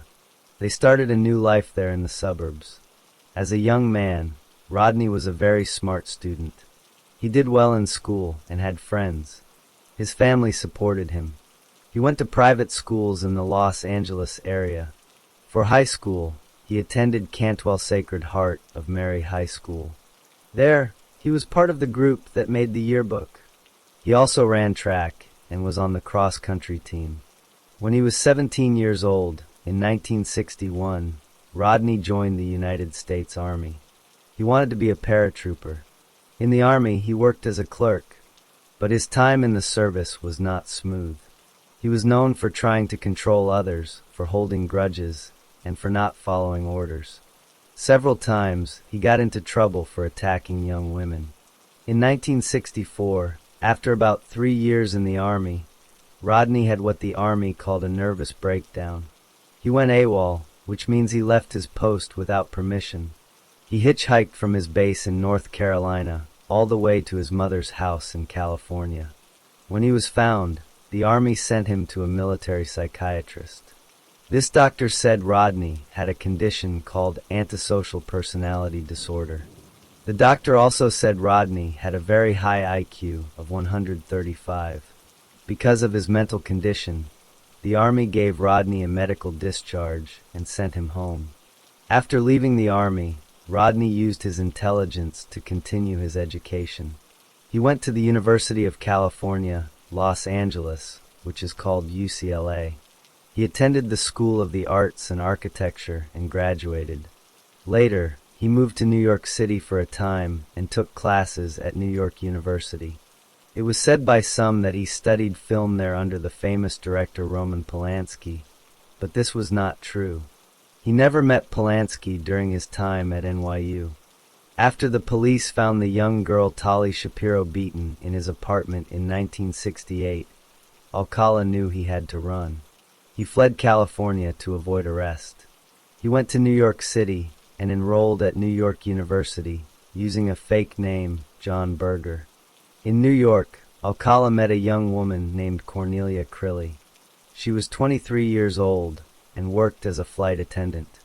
It is believed she met Alcala when she was moving into her new apartment on East 83rd Street in Manhattan. He offered to help her carry some furniture. On June 12, 1971, Alcala went to her apartment. He raped her and then strangled her to death using her own nylon stockings. He left her body there. Her murder was not solved at that time. After this killing, Alcala left New York City. He got a job as a counselor at an arts camp for children in New Hampshire. He used a slightly different fake name there, John Berger. But in 1971, the FBI had added him to its list of 10 most wanted fugitives for the Shapiro attack in California. 2 campers at the New Hampshire camp went to the post office and saw his picture on an FBI poster. They recognized him. In August of that year, Alcala was arrested at the camp and sent back to California to face charges. Back in California, the prosecutors had a big problem. Tali Shapiro's family had moved to Mexico, and they would not let her come back to testify at the trial. Without her testimony, the prosecutors could not charge Alcala with the serious crimes of rape and attempted murder. Instead, they charged him with a lesser crime, child molestation. He was found guilty and sentenced to only 3 years in prison. He was released on parole in 1974. Alcala did not stay out of prison for long. Less than 2 months after getting out, he did it again. He offered a 13-year-old girl a ride to school. He assaulted her. He was arrested again and sent back to prison. He served 2 more years and was released again in 1977. This time, he had to register as a sex offender. After his release in 1977, Alcala's parole officer in Los Angeles did something unusual. He let Alcala, a known sex offender who had run away before, travel back to New York City. A week after he got back to Manhattan, a young woman named Ellen Hubbard disappeared. She was 23 years old. Her date book showed she had an appointment on July 15, 1977, to meet a man named John Berger. Her body was found a year later, buried under rocks on a hillside near the Hudson River. Later in 1977, Alcala moved back to Los Angeles. He got a job at the Los Angeles Times newspaper as a typesetter. During this time, he told many young men and women that he was a professional fashion photographer. He would take pictures of them, saying they were for his portfolio. A coworker from the newspaper later remembered that Alcala showed them his photos. Many of the pictures were of young girls and boys without any clothes on. In the middle of all this, in 1978, Alcala did something that would later make him famous. He became a contestant on a popular TV dating show called The Dating Game. He was introduced as a successful photographer who liked to skydive. He won the show and was supposed to go on a date with a woman named Cheryl Bradshaw, but she refused to go out with him. She told the show's producers later that she found him very strange and creepy. While he was living in Los Angeles, Alcala began killing women. On November 9, 1977, he killed an 18-year-old girl named Jill Barkham. He left her body on a dirt path. She had been strangled and beaten. On December 16, 1977, he killed a 27-year-old nurse named Georgia Wixted. He broke into her apartment in Malibu. He beat her, sexually assaulted her, and strangled her with her own stockings. On June 24, 1978, he killed Charlotte Lamb, a 32-year-old legal secretary. She was found in the laundry room of her apartment building. She had been sexually assaulted, beaten, and strangled with a shoelace. On February 14, 1979, Alcala picked up a 15-year-old girl named Monique Hoyt who was hitchhiking. He drove her to his apartment and raped her. Then he took her to a remote area in Joshua Tree. He took photos of her and raped her again. He tied her up and hit her in the head with a rock. He thought she was dead, but on the drive back, when Alcala stopped at a gas station, Monique escaped and ran for help. She told the police what happened. Alcala was arrested again, but his mother paid money to get him out of jail while he waited for his trial. On June 13, 1979, Alcala killed Jill Parento, a 21-year-old woman. He broke into her apartment in Burbank. He sexually assaulted her, beat her, and strangled her. He cut himself on the window when he climbed in, leaving blood behind. Then, on June 20, 1979, a 12-year-old girl named Robin Samso disappeared in Huntington Beach. She was riding her bike to a ballet class. Her body was found 12 days later in the foothills near Los Angeles. She had been beaten, raped, and stabbed. Her friends told police that a stranger had taken their pictures on the beach a few days before she disappeared. The police made a sketch of that man. When they showed the sketch around, Alcala's parole officer recognized him immediately. In July 1979, the police arrested Rodney Alcala and put him in jail without the chance for bail. Rodney Alcala was arrested in July 1979 and held in jail without bail for the murder of Robin Samso. He went to trial for the first time in May 1980. The jury found him guilty, and in June 1980, he was sentenced to death. However, in 1984, The California Supreme Court looked at the case and decided the verdict had to be thrown out. The reason was that the jurors had been told about his past crimes with other young girls and women, which the court said was not fair. So Alcala had a second trial. It started in May 1986. This time, the lawyers did not tell the jury about his past. The jury found him guilty again, and in August 1986, he was again sentenced to death. But Alcala fought the case from prison. He filed legal papers. In 2001, a federal court judge decided the second conviction should also be thrown out. The judge said there was a problem with how a witness had been questioned. In 2003, another court agreed, and the conviction was overturned again. While the lawyers were getting ready for a third trial, something important happened. A new state law in California allowed the police to take DNA from prisoners. They took a sample of Alcala's DNA, even though he did not want them to. They compared his DNA to evidence from old, unsolved murder cases. In 2003, they found a match. His DNA matched semen found at the murder scenes of two women in Los Angeles. In 2004, they found another DNA match to a different murder. The police now had proof linking Alcala to the murders of Jill Barkham, Georgia Wixted, Charlotte Lamb, and Jill Parento. Prosecutors then asked the court to combine the Robin Samso case with the 4 new murder cases. Alcala's lawyers fought against this, but in 2006, the California Supreme Court said the 5 cases could be tried together. In February 2010, Alcala stood trial for the 3rd time. He decided to be his own lawyer. This was very unusual. During the trial, he questioned himself as if he were 2 different people. He used a deeper voice to ask himself questions, calling himself Mr. Alcala, and then answered in his normal voice. He told the jury he was at an amusement park looking for a job when Robin Samso was taken. He showed them a clip from the dating game to try to prove that a pair of earrings found in his storage locker belonged to him, not to Robin. He did not really fight the charges for the other 4 women. He said he could not remember killing them. The jury did not believe him. After less than 2 days of discussion, they found him guilty of all 5 murders. The prosecutors proved their case with DNA evidence and a handprint from one crime scene.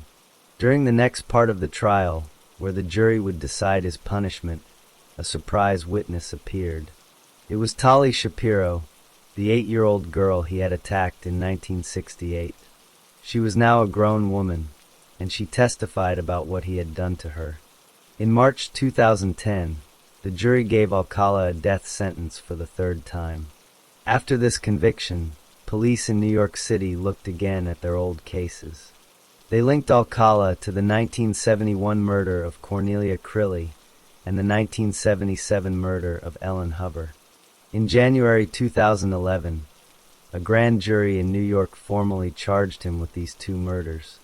Alcala was taken to New York in June 2012. At first, he said he was not guilty, but in December 2012, he changed his mind. He pleaded guilty to both murders. He said he wanted to go back to California to work on his appeals against the death sentence. In January 2013, a New York judge sentenced him to 25 years to life in prison to be served after his time in California. In 2010, the police had released over 100 photographs that Alcala had taken. They asked the public to help identify the people in the pictures. They worried that some of them might be unknown victims. In 2013, one of the photos helped solve another case. A woman saw a photo of a dark-haired woman on a motorcycle. She recognized her as her sister, Christine Thornton. Christine had disappeared in 1977. Her body had been found in Wyoming in 1982, but she was never identified. In 2015, DNA tests proved the body was Christine Thornton. In September 2016, Alcala was charged with her murder. She had been 6 months pregnant when she died. Alcala was too sick in prison to be sent to Wyoming for a trial. Rodney Alcala never left death row in California. On July 24, 2021, he died in a hospital in Kings County, California. He was 77 years old. The cause of death was a heart attack. He died before the state could carry out his execution.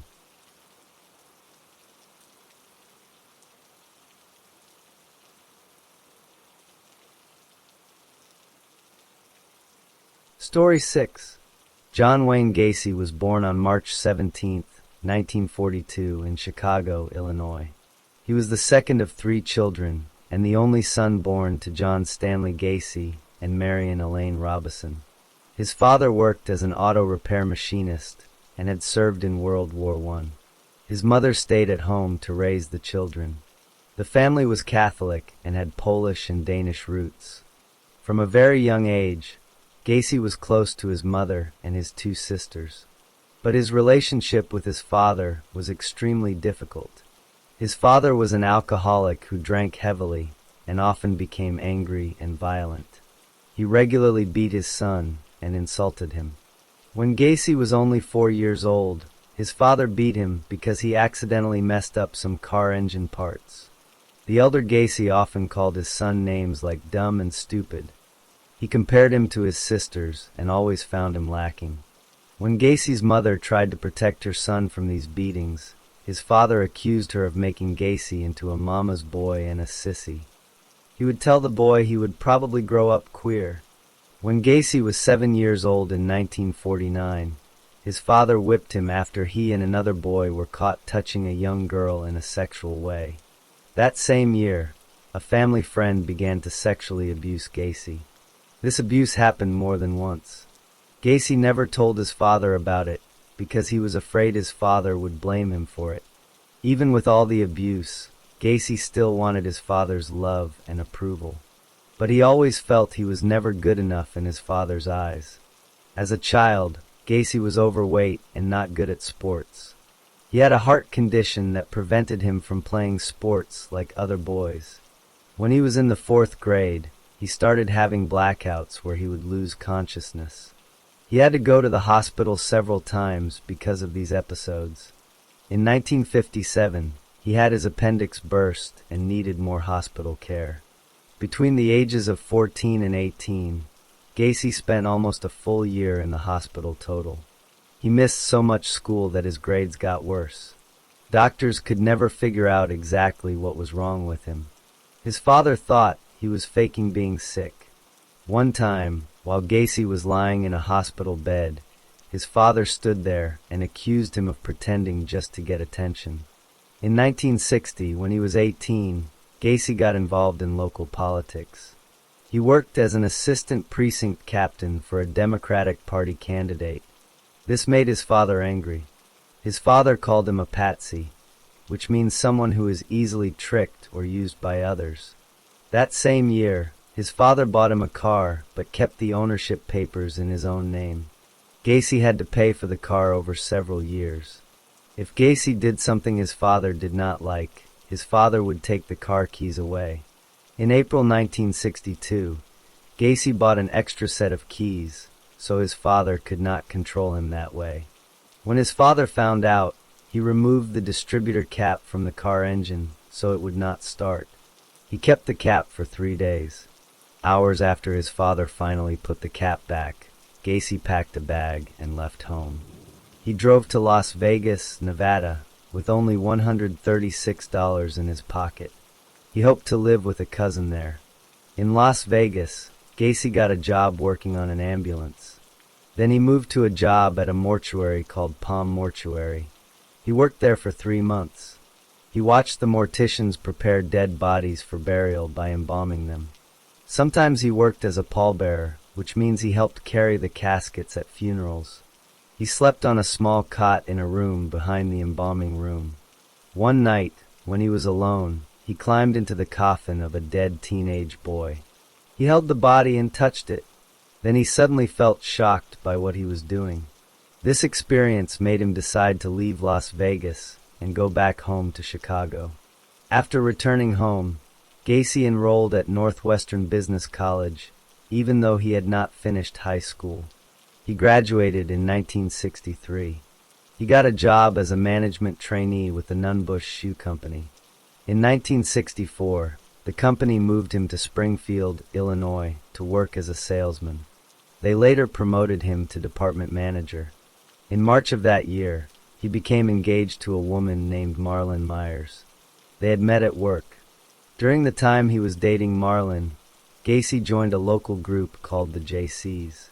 The JCs was a civic organization for young men who wanted to help their community and do fundraising projects. Gacy put a lot of time and effort into this group. That same year, he had his second sexual experience with another man. He later said that a man from the JCs got him drunk and then performed oral sex on him while he was too drunk to stop it. By 1965, Gacy had become vice president of the Springfield JCs. He was also named the third best JC in the entire state of Illinois. Gacy and Marlon got married in September 1964. Marlon's father owned 3 Kentucky Fried Chicken restaurants in Waterloo, Iowa. He offered Gacy a job managing all 3 restaurants. The pay was very good. Gacy would make $15,000 a year, plus a share of the profits. The couple moved to Waterloo, Iowa, and moved into the house that had belonged to Marlon's parents. In the basement of his new home, Gacy set up a club room for his employees. He had a pool table and served alcohol there. He hired both boys and girls who were teenagers, but he only spent social time with the boys. He would give them alcohol and then try to have sex with them. If a boy refused, Gacy would say he was just joking or that he was testing the boy's morals. In February 1966, Gacy's wife gave birth to a son. A daughter was born in March 1967. Gacy later said this was a perfect time in his life. His father came to visit in July 1966. For the first time, his father apologized for all the abuse he had done. He shook Gacy's hand and said, "Son, I was wrong about you." This meant a lot to Gacy. In Waterloo, Gacy joined the local JC's chapter.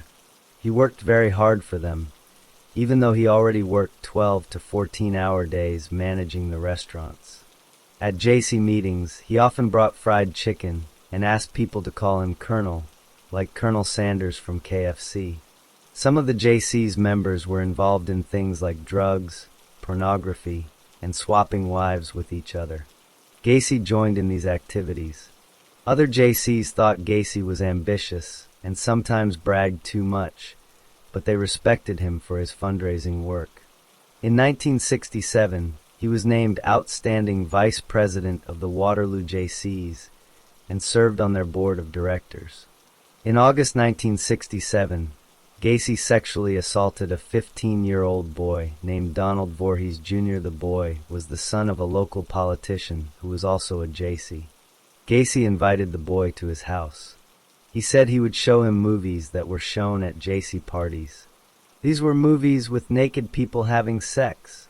Gacy gave the boy alcohol and let him watch one of the movies.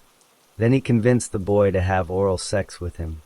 Gacy told him, "You have to have sex with a man before you start having sex with women." Over the next several months, Gacy did this to other teenage boys. He tricked one boy into having sex with Gacy's own wife. Then he blackmailed that boy into performing oral sex on him. He told several teenagers that he was doing scientific research on homosexuality and paid them up to $50 each to have sex with him. In March 1968, Donald Voorhees Jr. told his father what Gacy had done to him. The father called the police right away. Police arrested Gacy. They charged him with performing oral sex on Voorhees and with trying to assault another 16-year-old boy. Gacy said he was not guilty. He demanded to take a lie detector test. The test results showed he was lying. Gacy told people the charges were not real. He said they were made up because his political enemy, the boy's father, did not want him to become president of the Iowa JCs. Some JCs believed Gacy and supported him. But on May 10, 1968, a grand jury formally charged Gacy with the crime. On August 30th, 1968, Gacy offered one of his employees, an 18-year-old named Russell Schroeder, $300 to beat up Donald Voorhees. He wanted to scare the boy so he would not testify in court. Schroeder tricked Voorhees into going to a park. He sprayed chemical spray in his eyes and beat him up. Voorhees escaped and told police what happened. Police arrested Schroeder the next day. Schroeder quickly confessed and said Gacy had paid him to do it. Police arrested Gacy again.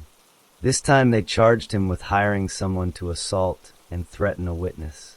On September 12, 1968, a judge ordered Gacy to have a psychiatric evaluation at the University of Iowa Hospital. 2 doctors examined him. They concluded that he had an antisocial personality disorder, which is the clinical name for a psychopath or sociopath. They said he was unlikely to benefit from treatment and that his behavior would likely keep getting him in trouble with the law. They also said he was mentally able to stand trial. On November 7, 1968, Gacy pleaded guilty to one charge of having sex with Donald Voorhees. He pleaded not guilty to the charges involving other boys.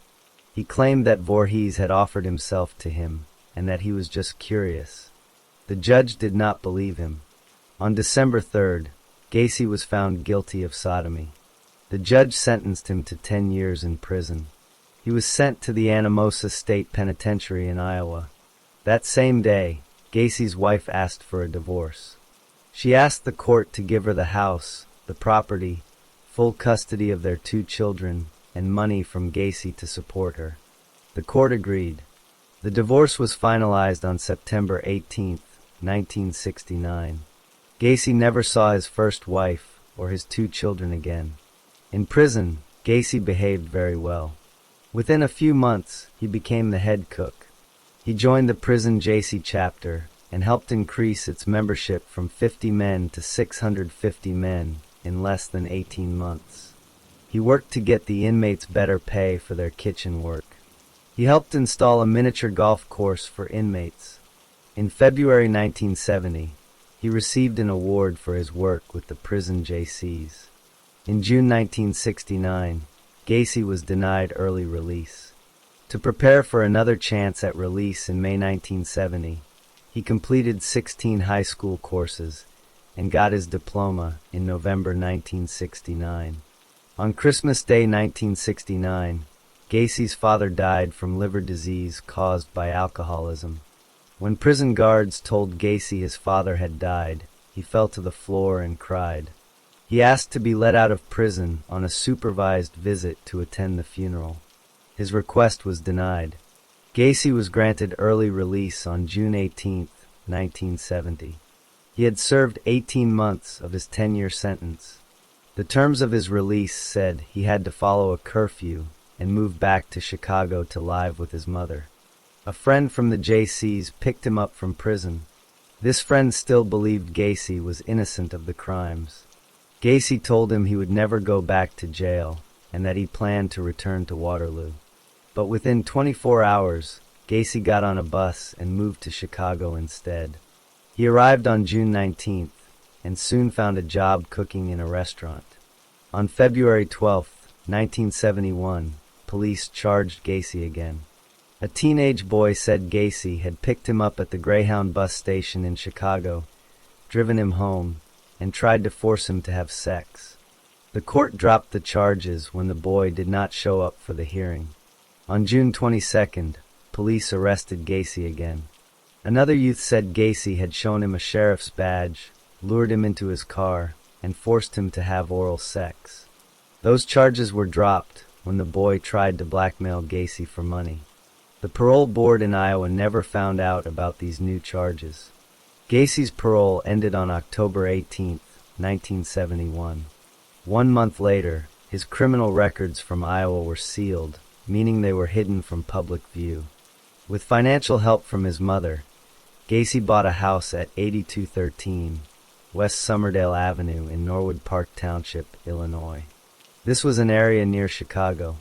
He moved into this house and lived there until his arrest in December 1978. He later said he committed all his murders in this house. In August 1971, shortly after he and his mother moved into the house, Gacy became engaged again. The woman was Carol Hoff. He had dated her briefly in high school. She had 2 young daughters from a previous marriage. They all moved into the house. Gacy's mother moved out just before the wedding. Gacy and Carol were married on July 1st, 1972. By 1975, Gacy told his wife he was attracted to both men and women. After they had sex on Mother's Day that year, he told her it would be the last time they would ever have sex. He started spending most nights away from home. He would come back very early in the morning and say he had been working late or at business meetings. Carol saw Gacy bringing teenage boys into the garage late at night. She found gay pornographic magazines and men's wallets and identification cards in the house. When she asked him about these things, he got angry and told her it was none of her business. In October 1975, Carol and Gacy had a big argument. She asked for a divorce. Gacy agreed. She continued to live in the house until February 1976. Their divorce was finalized on March 2nd, 1976. The divorce papers said Gacy had been unfaithful with women, which was not true. In 1971, Gacy started a construction business called PDM Contractors. The letters stood for painting, decorating, and maintenance. With permission from his parole officer, he worked on construction jobs in the evenings while still cooking during the day. At first, he did small repair jobs. Then he started doing bigger projects like remodeling homes and landscaping. In mid-1973, he quit his cook job to work on construction full-time. By 1975, his business was growing fast. He worked up to 16 hours a day. In March 1977, he also became a supervisor for another company that remodeled drugstores. By 1978, his company was making over $200,000 a year. Through his membership in a local club, Gacy learned about a group of clowns called the Jolly Jokers. These clowns performed at fundraising events and parades. They also visited children in hospitals for free. In late 1975, Gacy joined the clown club. He created 2 clown characters for himself. One was named Pogo the Clown, and the other was Patches the Clown. He made his own costumes and designed his own clown makeup. He said Pogo was a happy clown and Patches was more serious. He rarely got paid for these performances. He later said that acting like a clown let him feel like a child again.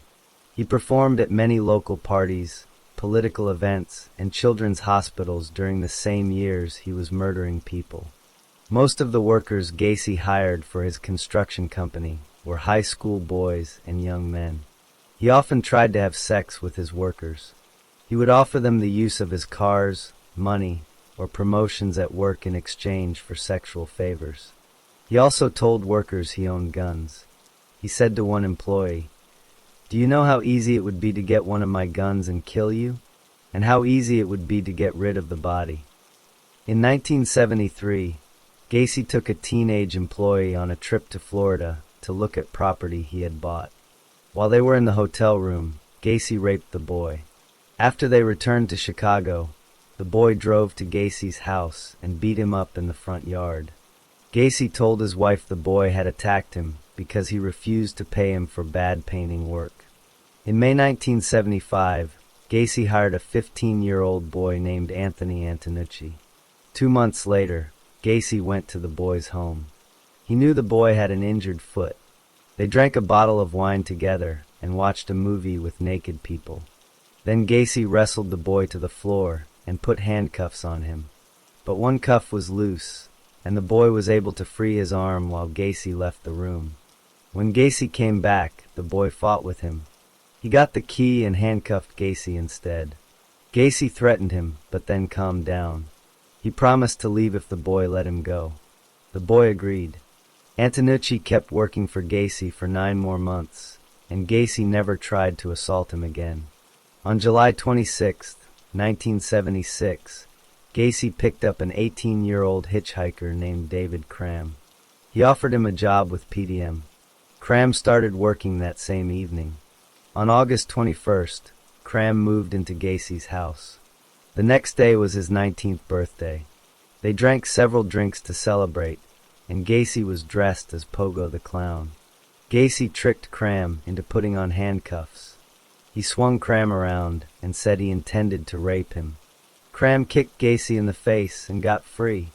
A month later, Gacy came to Cram's bedroom door at night and tried to rape him again. Cram fought him off. Gacy left and said, "You ain't no fun." Cram moved out on October 5th, but still worked for PDM, sometimes over the next 2 years. Another employee, an 18-year-old named Michael Rossi, moved into Gacy's house shortly after Cram left.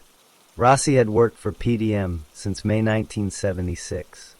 He lived with Gacy until April 1977. Rossi sometimes helped Gacy with his clown performances. Gacy would be Pogo and Rossi would be Patches. Gacy also got back into local politics with the Democratic Party. He offered to let his employees clean the party headquarters for free. He was rewarded with a position on a street lighting committee. He later became a precinct captain.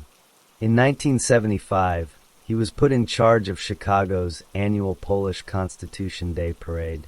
He ran this parade until 1978. Through this work, he met and had his picture taken with the First Lady of the United States, Rosalind Carter. She was the wife of President Jimmy Carter. In the photo, Gacy wore a special pin that meant he had been given special clearance to be near her. This later became very embarrassing for the Secret Service. On January 3, 1972, Gacy committed his first murder. In the early morning, he drove to the Civic Center in downtown Chicago to look at ice sculptures that were on display. Then he went to the Greyhound bus terminal. There he met a 16-year-old boy named Timothy McCoy. McCoy was traveling to Omaha, Nebraska to see his father. His bus was not leaving until noon. Gacy offered to take the boy on a sightseeing tour of Chicago and then let him stay at his house for the rest of the night. He promised to drive him back to the station in time for his bus. McCoy agreed and went with Gacy. The next morning, Gacy woke up early. He saw McCoy standing in his bedroom doorway holding a kitchen knife. Gacy jumped out of bed. McCoy raised both arms to show he meant no harm, but he accidentally cut Gacy's arm with the knife. Gacy grabbed the knife and hit McCoy's head against the wall. He kicked him into the wardrobe. McCoy kicked Gacy in the stomach and doubled him over. Gacy grabbed McCoy, wrestled him to the floor, and stabbed him many times in the chest. As McCoy lay dying, Gacy washed the knife in the bathroom. Then he went to the kitchen and saw that McCoy had set the table for breakfast for both of them. The boy had been walking into the bedroom to wake Gacy for breakfast and was still holding the knife without thinking about it. Gacy buried McCoy's body in the crawl space under his house. Later he covered the grave with a layer of concrete. Gacy later said that when he killed McCoy, he felt a mind-numbing orgasm. He realized that death was the ultimate thrill. Around January 1974, Gacy killed his second victim. This young man has never been identified. Gacy strangled him and put the body in his closet before burying it. He later said that fluids leaked from the victim's mouth and nose and stained his carpet. After this, Gacy always stuffed rags, socks, or the victim's own underwear deep into their mouths to stop this from happening again. On July 31st, 1975, 18-year-old John Butkovich disappeared. He had worked for Gacy's construction company for about 2 years. The day before he disappeared, Butkovich and 2 friends went to Gacy's house. Gacy owed him back pay for 2 weeks of work. They argued about the money but reached an agreement and left. The next day, Butkovich was seen getting out of his car and waving to get Gacy's attention. Gacy invited him into his car and then back to his house to settle the money issue. At the house, Gacy gave Butkovich a drink. Then he tricked him into letting Gacy put handcuffs on his wrists behind his back. Gacy sat on the boy's chest for a while and then strangled him. He put the body in the garage, planning to bury it later in the crawl space. But his wife and stepdaughters came home earlier than expected. Gacy quickly buried Butkovich under the concrete floor of the tool room in his garage. The boy's car was later found abandoned with his jacket and wallet inside, and the keys still in the ignition. Butkovich's father called Gacy, who said he was happy to help search, but was sorry the boy had run away. Over the next 3 years, Butkovich's parents called police more than 100 times asking them to investigate Gacy further. In 1975, Gacy started going out more often to find young men for sex. He called these trips cruising. After his divorce in March 1976, he lived alone most of the time. This is when he committed most of his murders. Several neighbors noticed changes in his behavior after the divorce. They saw him with young men late at night. They heard his car coming and going in the early morning hours. One neighbor later said that for several years, she and her son were often woken up in the early morning by high-pitched screaming and crying coming from Gacy's house. 1 month after his divorce was final, on April 6, 1976, Gacy abducted and murdered 18-year-old Daryl Sampson. Sampson was last seen alive in Chicago that day. Gacy buried him under the dining room floor. A cloth was found lodged in his throat. On May 14, 1976, 15-year-old Randall Reffitt disappeared. He had just come home from a dental appointment. Hours later, 14-year-old Samuel Stapleton vanished while walking home from his sister's apartment. The two boys knew each other. Gacy killed them both, likely on the same evening, and buried them together in the crawl space. On June 3, 1976, Gacy killed 17-year-old Michael Bonin. Bonin was traveling from Chicago to Waukegan when he disappeared. Gacy strangled him with a rope or cord and buried him under the spare bedroom. 10 days later, on June 13th, Gacy murdered 16-year-old William Carroll and buried him in the crawl space. Between June 13th and August 6, 1976, Gacy killed at least 4 more young men. 3 were 16 or 17 years old. One has never been identified. On August 5, 1976, 16-year-old James Hawkinson was last heard from. He may have called his family from Gacy's house. He died of suffocation. Gacy buried him in the crawl space underneath 17-year-old Rick Johnston, who was last seen alive on August 6th. Gacy is believed to have killed 2 unidentified males between August and October 1976. On October 24, 1976, Gacy abducted and killed 2 teenage friends. They were 16-year-old Kenneth Parker and 14-year-old Michael Marino. They were last seen together on Clark Street in Chicago. 2 days later, on October 26th, 19-year-old William Bundy disappeared. He had told his family he was going to a party. Bundy died of suffocation. Gacy buried him under his master bedroom. Bundy had apparently worked for Gacy at some point. Between November and December 1976, Gacy killed 21-year-old Francis Alexander. Alexander's last contact with his family was a phone call to his mother in November. His family did not report him missing because they thought he had moved to California. Gacy buried him under the room he used as an office. In December 1976, 17-year-old Gregory Godzik disappeared. His girlfriend last saw him outside her house. Godzik had worked for PDM for less than 3 weeks. He had told his family that Gacy had him digging trenches in the crawl space. Gacy told them that drainage pipes were going in. When Godzik's parents asked about their son, Gacy said Godzik had wanted to run away from home. He also claimed Godzik had left a message on his answering machine after he disappeared. When asked to play the message, Gacy said he had erased it. Godzik's car was later found abandoned. On January 20th, 1977, Gacy lured 19-year-old John SCYC to his house. He said he wanted to buy SCYC's Plymouth satellite car. Gacy strangled SZYC in the spare bedroom. He later sold the car to his employee Michael Rossi for $300. On March 15, 1977, 20-year-old John Prestige disappeared. He was last seen leaving a restaurant in Chicago. He had mentioned he was working for a local contractor. Gacy buried him in the crawl space above the body of Francis Alexander. Sometime in the spring or early summer of 1977, Gacy killed another unidentified youth and buried him in the crawl space. On July 5, 1977, Gacy killed 19-year-old Matthew Bowman. Bowman's mother last saw him at a suburban train station. He was going to a court appointment in Harwood Heights.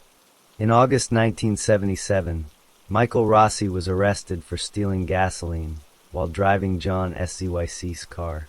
The gas station attendant wrote down the license plate number. Police traced the car to Gacy's house. Gacy told them SZYC had sold him the car in February because he needed money to leave town. Police checked the vehicle identification number and confirmed the car had belonged to SZYC. They did not investigate further. They told SZYC's mother that her son had sold his car. By the end of 1977, Gacy had killed 6 more young men. On September 15th, 18-year-old Robert Gilroy disappeared. He was the son of a Chicago police sergeant and lived 4 blocks from Gacy's house.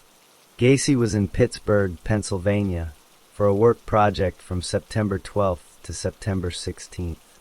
Because Gilroy disappeared while Gacy was out of state, this later supported Gacy's claim that he had help from others in some murders. 10 days after Gilroy disappeared, on September 25th, 19-year-old John Mowry vanished after leaving his mother's house. He was a former United States Marine. Gacy strangled him and buried him under the master bedroom.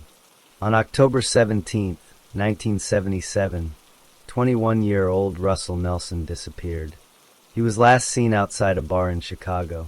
He had been looking for construction work. Gacy killed him and buried him under the guest bedroom. Less than 4 weeks later, on November 10th, Gacy murdered 16-year-old Robert Winch. He was buried in the crawl space. On November 18th, 20-year-old Tommy Bowling disappeared after leaving a Chicago bar. On December 9th, 1977, 19-year-old David Talsma disappeared. He told his mother he was going to a rock concert in Hammond, Indiana. He was another former Marine. Gacy strangled him with a rope and buried him in the crawl space near John Mowry. On December 30th, 1977, Gacy picked up 19-year-old college student Robert Donnelly at a Chicago bus stop. He showed a gun and forced Donnelly into his car. He drove him home, where he raped and tortured him for hours. He repeatedly drowned Donnelly in the bathtub until he passed out, then revived him. He made statements like, "Aren't we playing fun games tonight?" Donnelly was in so much pain he asked Gacy to kill him. Gacy replied, "I'm getting round to it." After several hours, Gacy drove Donnelly to his workplace and let him go. He warned him that if he went to the police, they would not believe him. Donnelly reported the assault right away. Police questioned Gacy on January 6, 1978. Gacy admitted he had a slave-sex relationship with Donnelly. He said everything was consensual, and he just did not pay the boy the money he promised. The police believed him and filed no charges.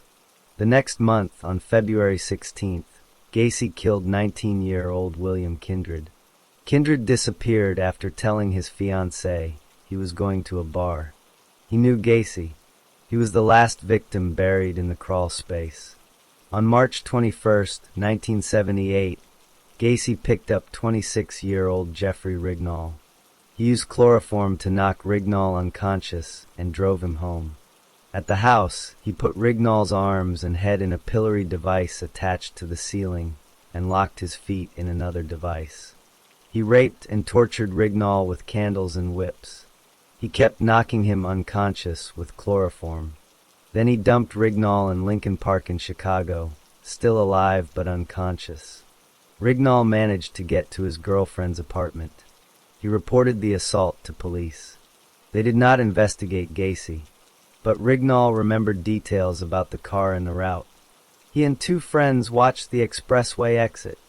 In April, Rignall saw the car and followed it to 8213 West Somerdale Avenue. Gacy was arrested on July 15th and faced trial for assault and battery against Rignall. He was out on bond awaiting trial when he committed his final murder. By mid-1978, the crawl space under Gacy's house was completely full of bodies. There was no room to bury anyone else. He thought about putting bodies in the attic, but worried about leakage. So he chose a new way to dispose of his victims. He started throwing them off the I-55 bridge into the Des Plaines River. He later said he threw 5 bodies into the river in 1978. One he thought landed on a passing barge. Only 4 were ever found. The first victim thrown from the bridge was 20-year-old Timothy O'Rourke. He was killed in mid-June 1978. He had left his apartment to buy cigarettes. He had told his roommate that a contractor on the northwest side offered him a job. On November 4th, 1978, Gacy killed 19-year-old Frank Landingen. His father last saw him walking along Foster Avenue. On November 12th, 2 duck hunters found his naked body near an inlet in the Des Plaines River. On November 24th, 20-year-old James Matsara disappeared after Thanksgiving dinner with his family. He had told his sister he was working in construction.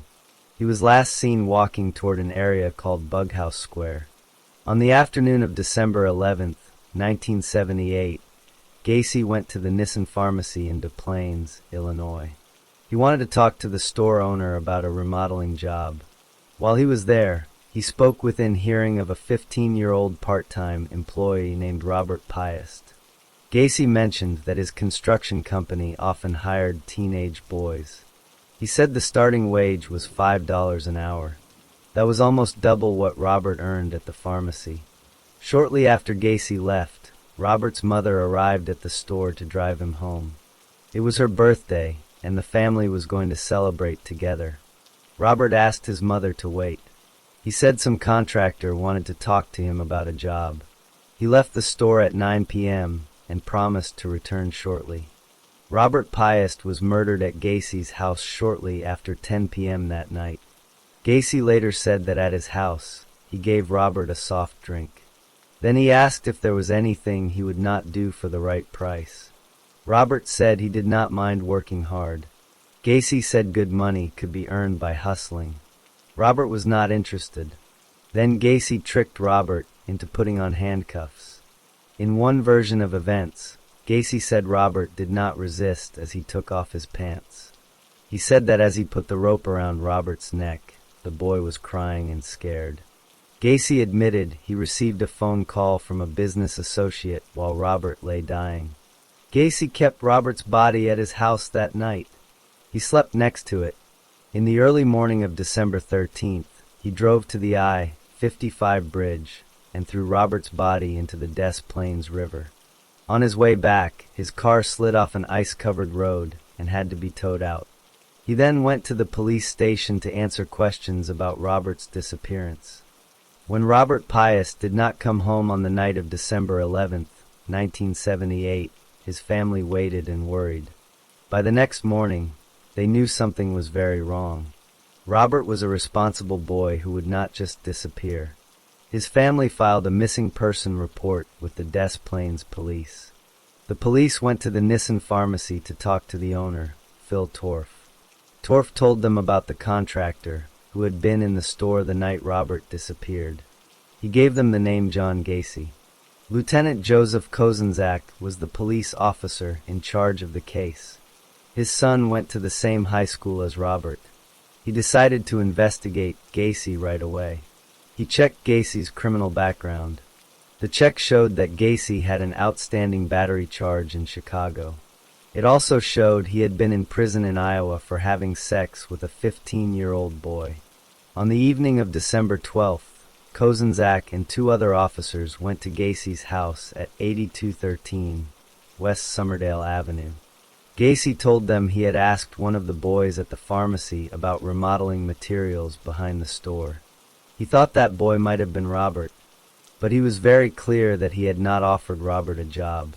He said he had only returned to the pharmacy around 8 p.m. to pick up his appointment book, which he had left there.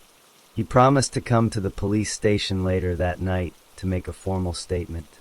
Then he said he could not come right then because his uncle had just died. When the officers asked how soon he could come, he said, "You guys are very rude. Don't you have any respect for the dead?" At 3:20 in the morning, Gacy arrived at the police station. He was covered in mud. He said he had been in a car accident. Later that day, he came back to the station. He again denied any involvement in Robert's disappearance. He repeated that he had not offered Robert a job. He said he had returned to the pharmacy because Torf called him about the forgotten appointment book. But detectives had already talked to Torf, and Torf said he never made that call. The police asked Gacy to write a statement about everything he did on December 11th. He agreed and wrote it out. The police suspected Gacy might be holding Robert in his house. On December 13th, they got a search warrant. They searched Gacy's home thoroughly. They found many strange and suspicious items. There were several police badges that did not belong to Gacy. There was a starting pistol, a syringe with a needle, and handcuffs. They found books about homosexuality and sex with young boys. There were pornographic movies, capsules of a drug called amyl nitrite, and a dildo. They found a 2x4 piece of wood with 2 holes drilled in each end. There were bottles of Valium and atropine. They found several driver's licenses that did not belong to Gacy. They found a blue hooded jacket and underwear that was much too small to fit Gacy. They found a class ring with the initials JS engraved on it. In the trash can, they found a photo receipt from the Nissen pharmacy. They also found a 36-inch piece of nylon rope. The police took Gacy's Oldsmobile car and his other work vehicles. They placed officers to watch Gacy and follow him everywhere. On December 14th, the police got a phone call from Michael Rossi. Rossi told them about Gregory Godzik, who had worked for PDM and disappeared in December 1976. He also told them about another PDM employee named Charles Hatchela. Hatchela had been found drowned in a river earlier that year. On December 15th, the police learned more about Gacy's battery charge. They found out that Jeffrey Rignall had reported Gacy for chloroforming, raping, and torturing him in March 1978. They also talked to Gacy's ex-wife Carol that same day.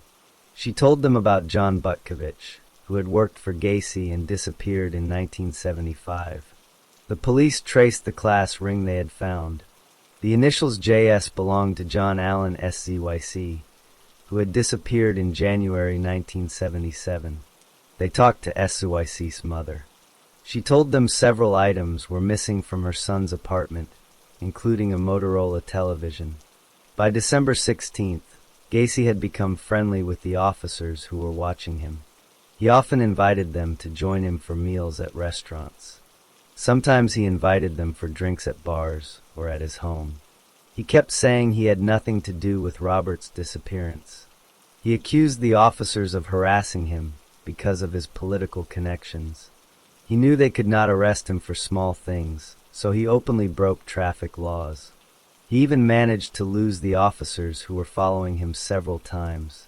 That afternoon, David Cram agreed to talk to police. He told them about Gacy trying to rape him in 1976. He also said that Gacy had once given him a watch. Gacy said he got the watch from a dead person. On December 17th, the police formally interviewed Michael Rossi.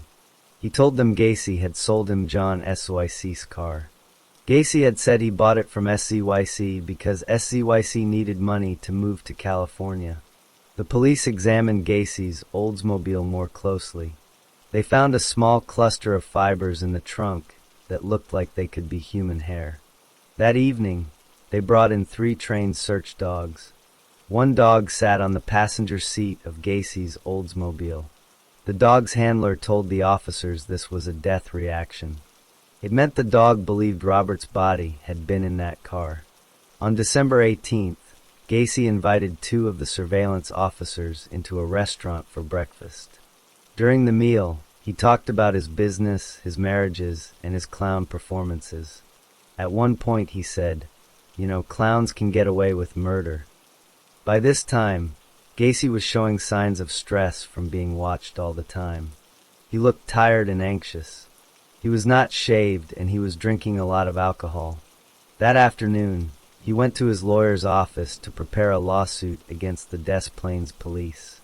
He wanted $750,000 and demanded they stop watching him. The same day, the police traced the Nissan Pharmacy photo receipt they had found in Gacy's trash. It belonged to a 17-year-old girl named Kimberly Byers. She worked with Robert at the pharmacy. She told police that on the night Robert disappeared, she had borrowed his jacket. She put the receipt in the pocket.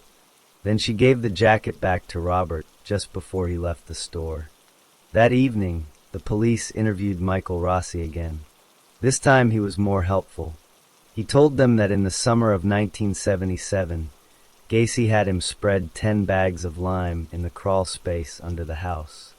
On December 19th, the police started gathering evidence for a second search warrant. They wanted to search the crawl space. Gacy's lawyers filed his lawsuit against the police that same day. A hearing was scheduled for December 22nd. That afternoon, Gacy invited the surveillance officers inside his house again. While one officer talked to Gacy, another walked into the bedroom. He tried to write down the serial number of the Motorola television they thought belonged to John SCYC. He went into the bathroom and flushed the toilet. While he was in there, he noticed a terrible smell coming from a heating vent. It smelled like rotting bodies. The officers who searched the house before had not noticed this smell because the house had been cold. On December 20th, the police interviewed David Cram and Michael Rossi again. When asked where he thought Gacy might have hidden Robert's body, Rossi said the crawl space. Rossi agreed to take a lie detector test. During the test, his answers were not consistent. He stopped answering questions, but he did tell them more about digging trenches in the crawl space. He said Gacy was very strict about exactly where they should dig. Cram told police about Gacy trying to rape him. He also said that after the first police search on December 13th, Gacy came home and saw a clod of mud on his carpet. He turned very pale and immediately went into the crawl space to look for signs of digging. Cram also said Gacy had him spread lime in the crawl space and dig trenches. The trenches were about 2 feet wide, 6 feet long, and 2 feet deep. That was the size of graves. On the evening of December 20th, Gacy went to his lawyer's office in Park Ridge. He had a meeting scheduled to talk about his lawsuit. Gacy looked anxious and messy. He asked for an alcoholic drink right away. One of his lawyers, Sam Amarant, got a bottle of whiskey. Gacy drank 2 cupfuls quickly. Amarant was already suspicious of Gacy's claims of innocence. He put a copy of the Daily Herald newspaper on his desk. The front page had an article about Robert Pius' disappearance. Amarant asked Gacy what he had to discuss. Gacy picked up the newspaper, pointed to the article, and said, "This boy is dead. He's dead. He's in a river." Then Gacy began a long confession that lasted into the early morning hours. He said he had been the judge, jury, and executioner of many, many people. He said he had killed at least 30 people. Most of them were buried in the crawl space under his house. 5 others he had thrown into the Des Plaines River. He called his victims male prostitutes and hustlers. He said he sometimes woke up to find dead boys with their hands cuffed behind their backs. He said he buried them because he believed they were his property. Gacy drank so much whiskey during this confession that he fell asleep in the middle of it. His lawyers immediately arranged for him to see a psychiatrist that morning. When Gacy woke up a few hours later, his lawyers told him he had confessed to killing about 30 people. Gacy shook his head and said, "Well, I can't think about this right now. I've got things to do." He ignored their advice and left to take care of his business. On the morning of December 21st, Gacy drove to a gas station. He handed a small bag of marijuana to the attendant. The attendant immediately gave it to the surveillance officers. He told them Gacy had said, "The end is coming for me. These guys are going to kill me." Then Gacy drove to the home of a friend and contractor named Ronald Rode. Gacy hugged Rode and burst into tears. He said, "I've been a bad boy. I killed 30 people, give or take a few."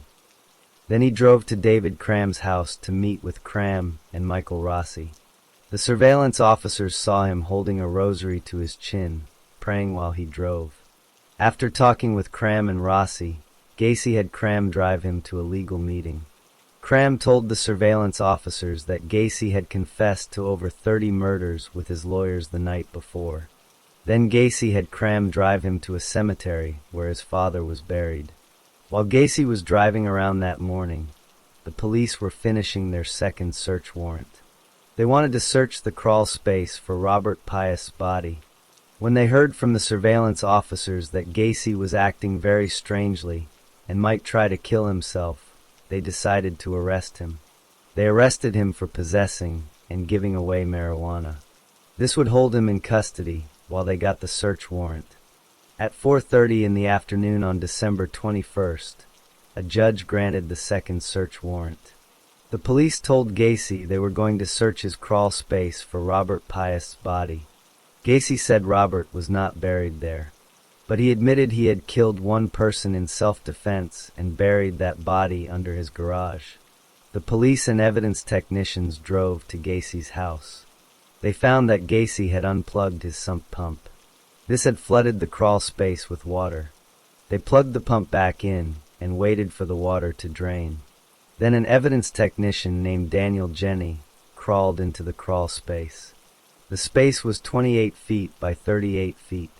He crawled to the southwest area and started digging. Within minutes, he found rotting flesh and a human arm bone. He shouted to the other officers that they could charge Gacy with murder. He said, "I think this place is full of kids."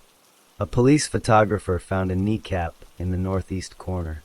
Then they dug in the southeast corner and found 2 lower leg bones.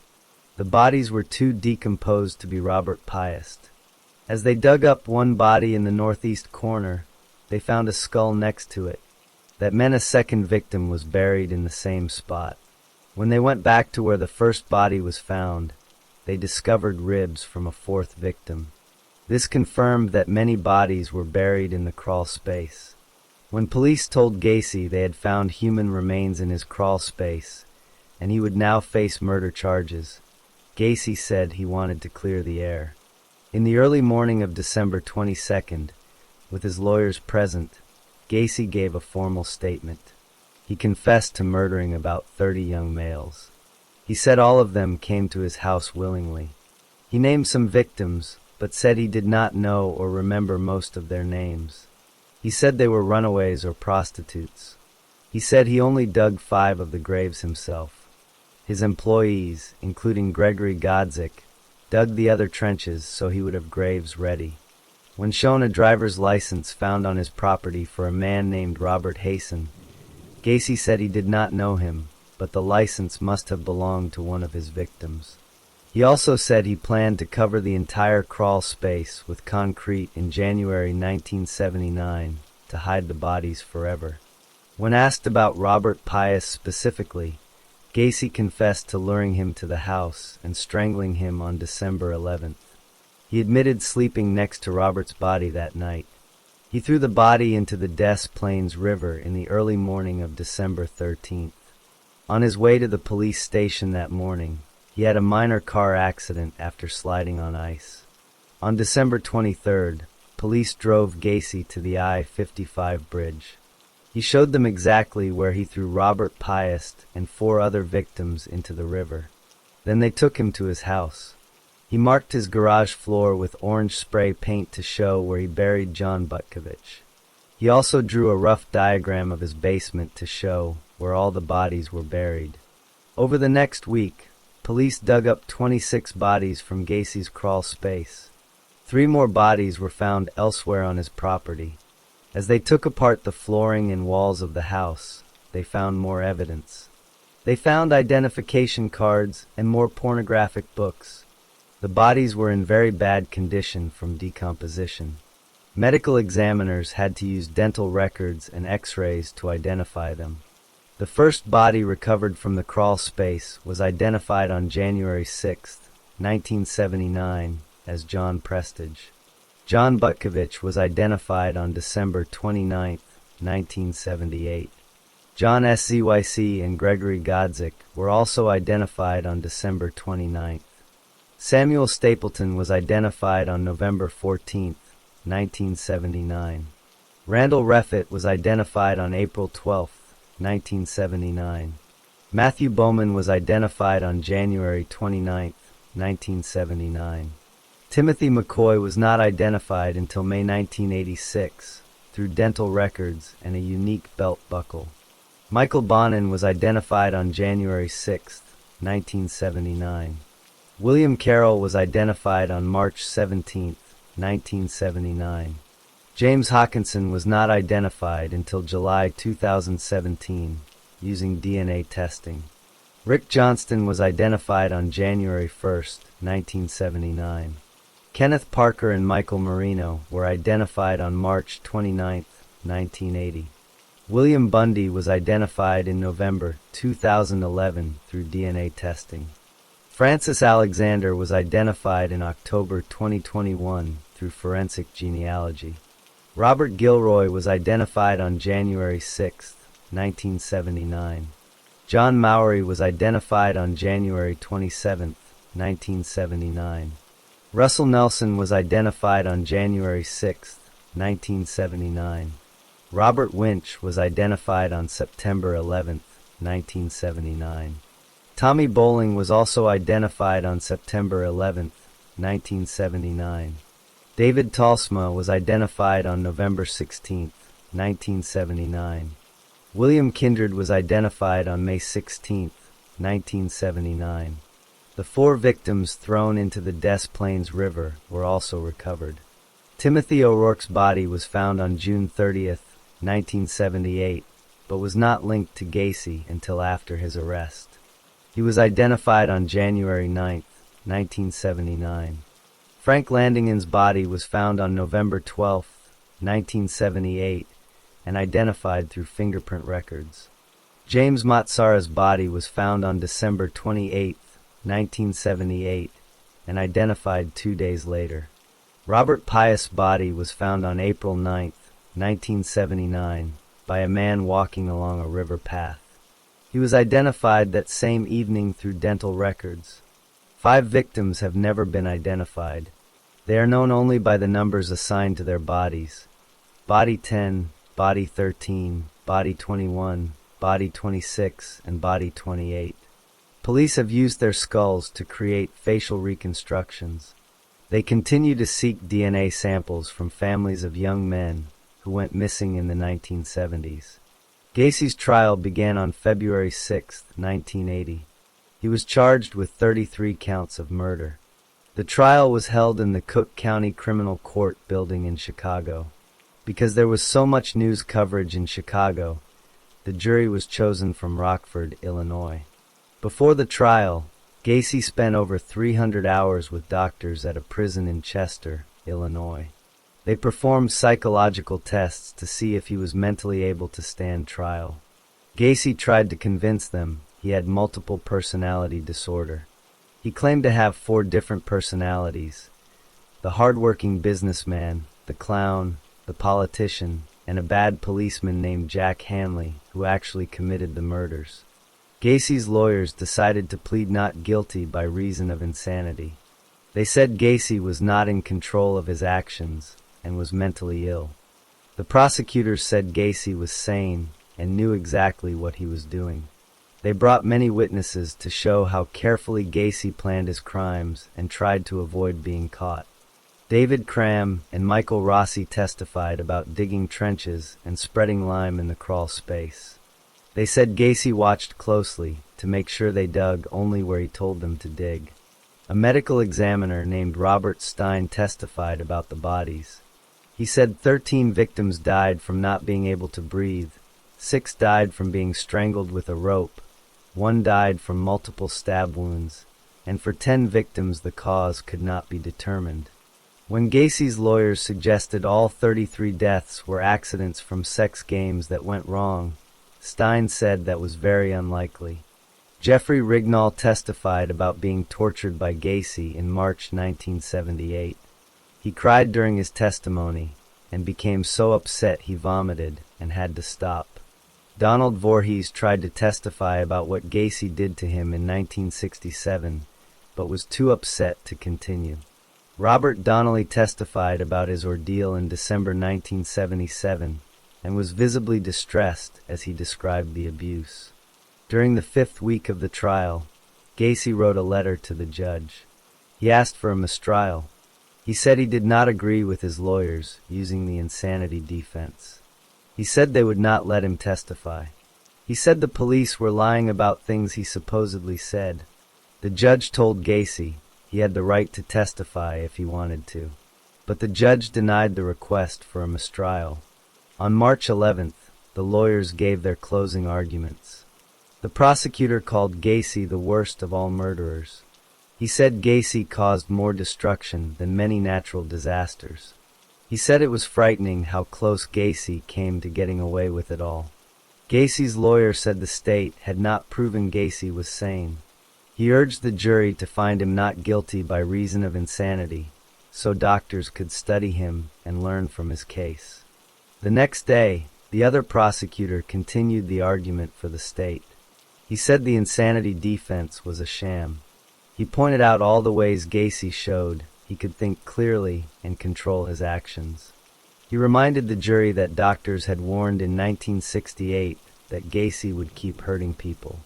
At the end of his speech, he took photos of the 22 identified victims off a display board. He asked the jury not to show sympathy, but to show justice. The jury talked for 1 hour and 50 minutes. They found Gacy guilty of all 33 murders. They also found him guilty of sexual assault against Robert Piest. At that time, this was the most murders any single person had been convicted of in United States history. In the next part of the trial, the jury had to decide if Gacy should get the death penalty. They talked for more than 2 hours. They sentenced Gacy to death for each murder committed after June 1977, when Illinois had brought back the death penalty. His execution was set for June 2, 1980. After the trial, Gacy was sent to the Menard Correctional Center. He remained on death row for 14 years. He kept saying he was innocent, though his stories changed over time. He spent his time in prison painting pictures. He painted clowns, including himself as Pogo and Patches. He painted Jesus, the 7 dwarfs' skulls, his own house, and famous people like Elvis Presley. Some of his paintings were sold at auctions. Gacy filed many appeals over the years. He argued that the first search warrant was not valid. He argued that his lawyers should not have used the insanity defense. He claimed he only knew about 5 of the murders, and that other people committed the rest while he was away on business trips. All his appeals were denied.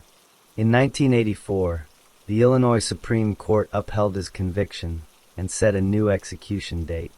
Gacy appealed to the United States Supreme Court, but they denied his appeal in 1985. He filed more petitions, but all were denied. In October 1993, the U.S. Supreme Court denied his final appeal. The Illinois Supreme Court then set his execution for May 10, 1994. On the morning of May 9, 1994, Gacy was moved to the Stateville Correctional Center to be executed. That afternoon, he had a private picnic on the prison grounds with his family. For his last meal, he ordered a bucket of Kentucky Fried Chicken, French fries, a dozen fried shrimp, fresh strawberries, and a Diet Coke. That evening, a Catholic priest gave him last rites. Then he was taken to the execution chamber. Outside the prison, a A crowd of over 1,000 people gathered. Most of them wanted Gacy to be executed. Some wore t-shirts with jokes about him being a clown. A small group of people who were against the death penalty were also there. The execution began at 12:40 in the morning.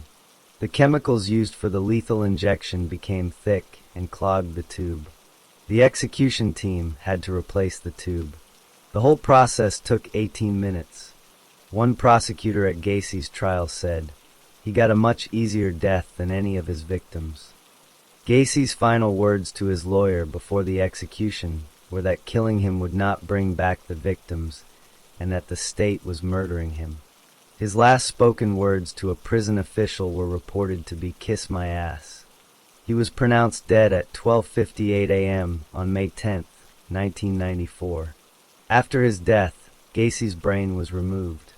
It is now in the possession of a psychiatrist named Helen Morrison, who interviewed Gacy and other serial killers to study them. Gacy's body was cremated. The location of his ashes has never been made public. The case of John Wayne Gacy led to important changes in how missing children are handled. In 1984, one of Gacy's defense lawyers helped write new laws in Illinois. Before this law, police had to wait 72 hours before starting a search for a missing child. The new law removed this waiting period. Other states passed similar laws. This eventually grew into a national network for finding missing children, which became known as the Amber Alert System. The story of John Wayne Gacy, who murdered at least 33 young men and boys and buried most of them under his own home, ended with his execution on May 10, 1994.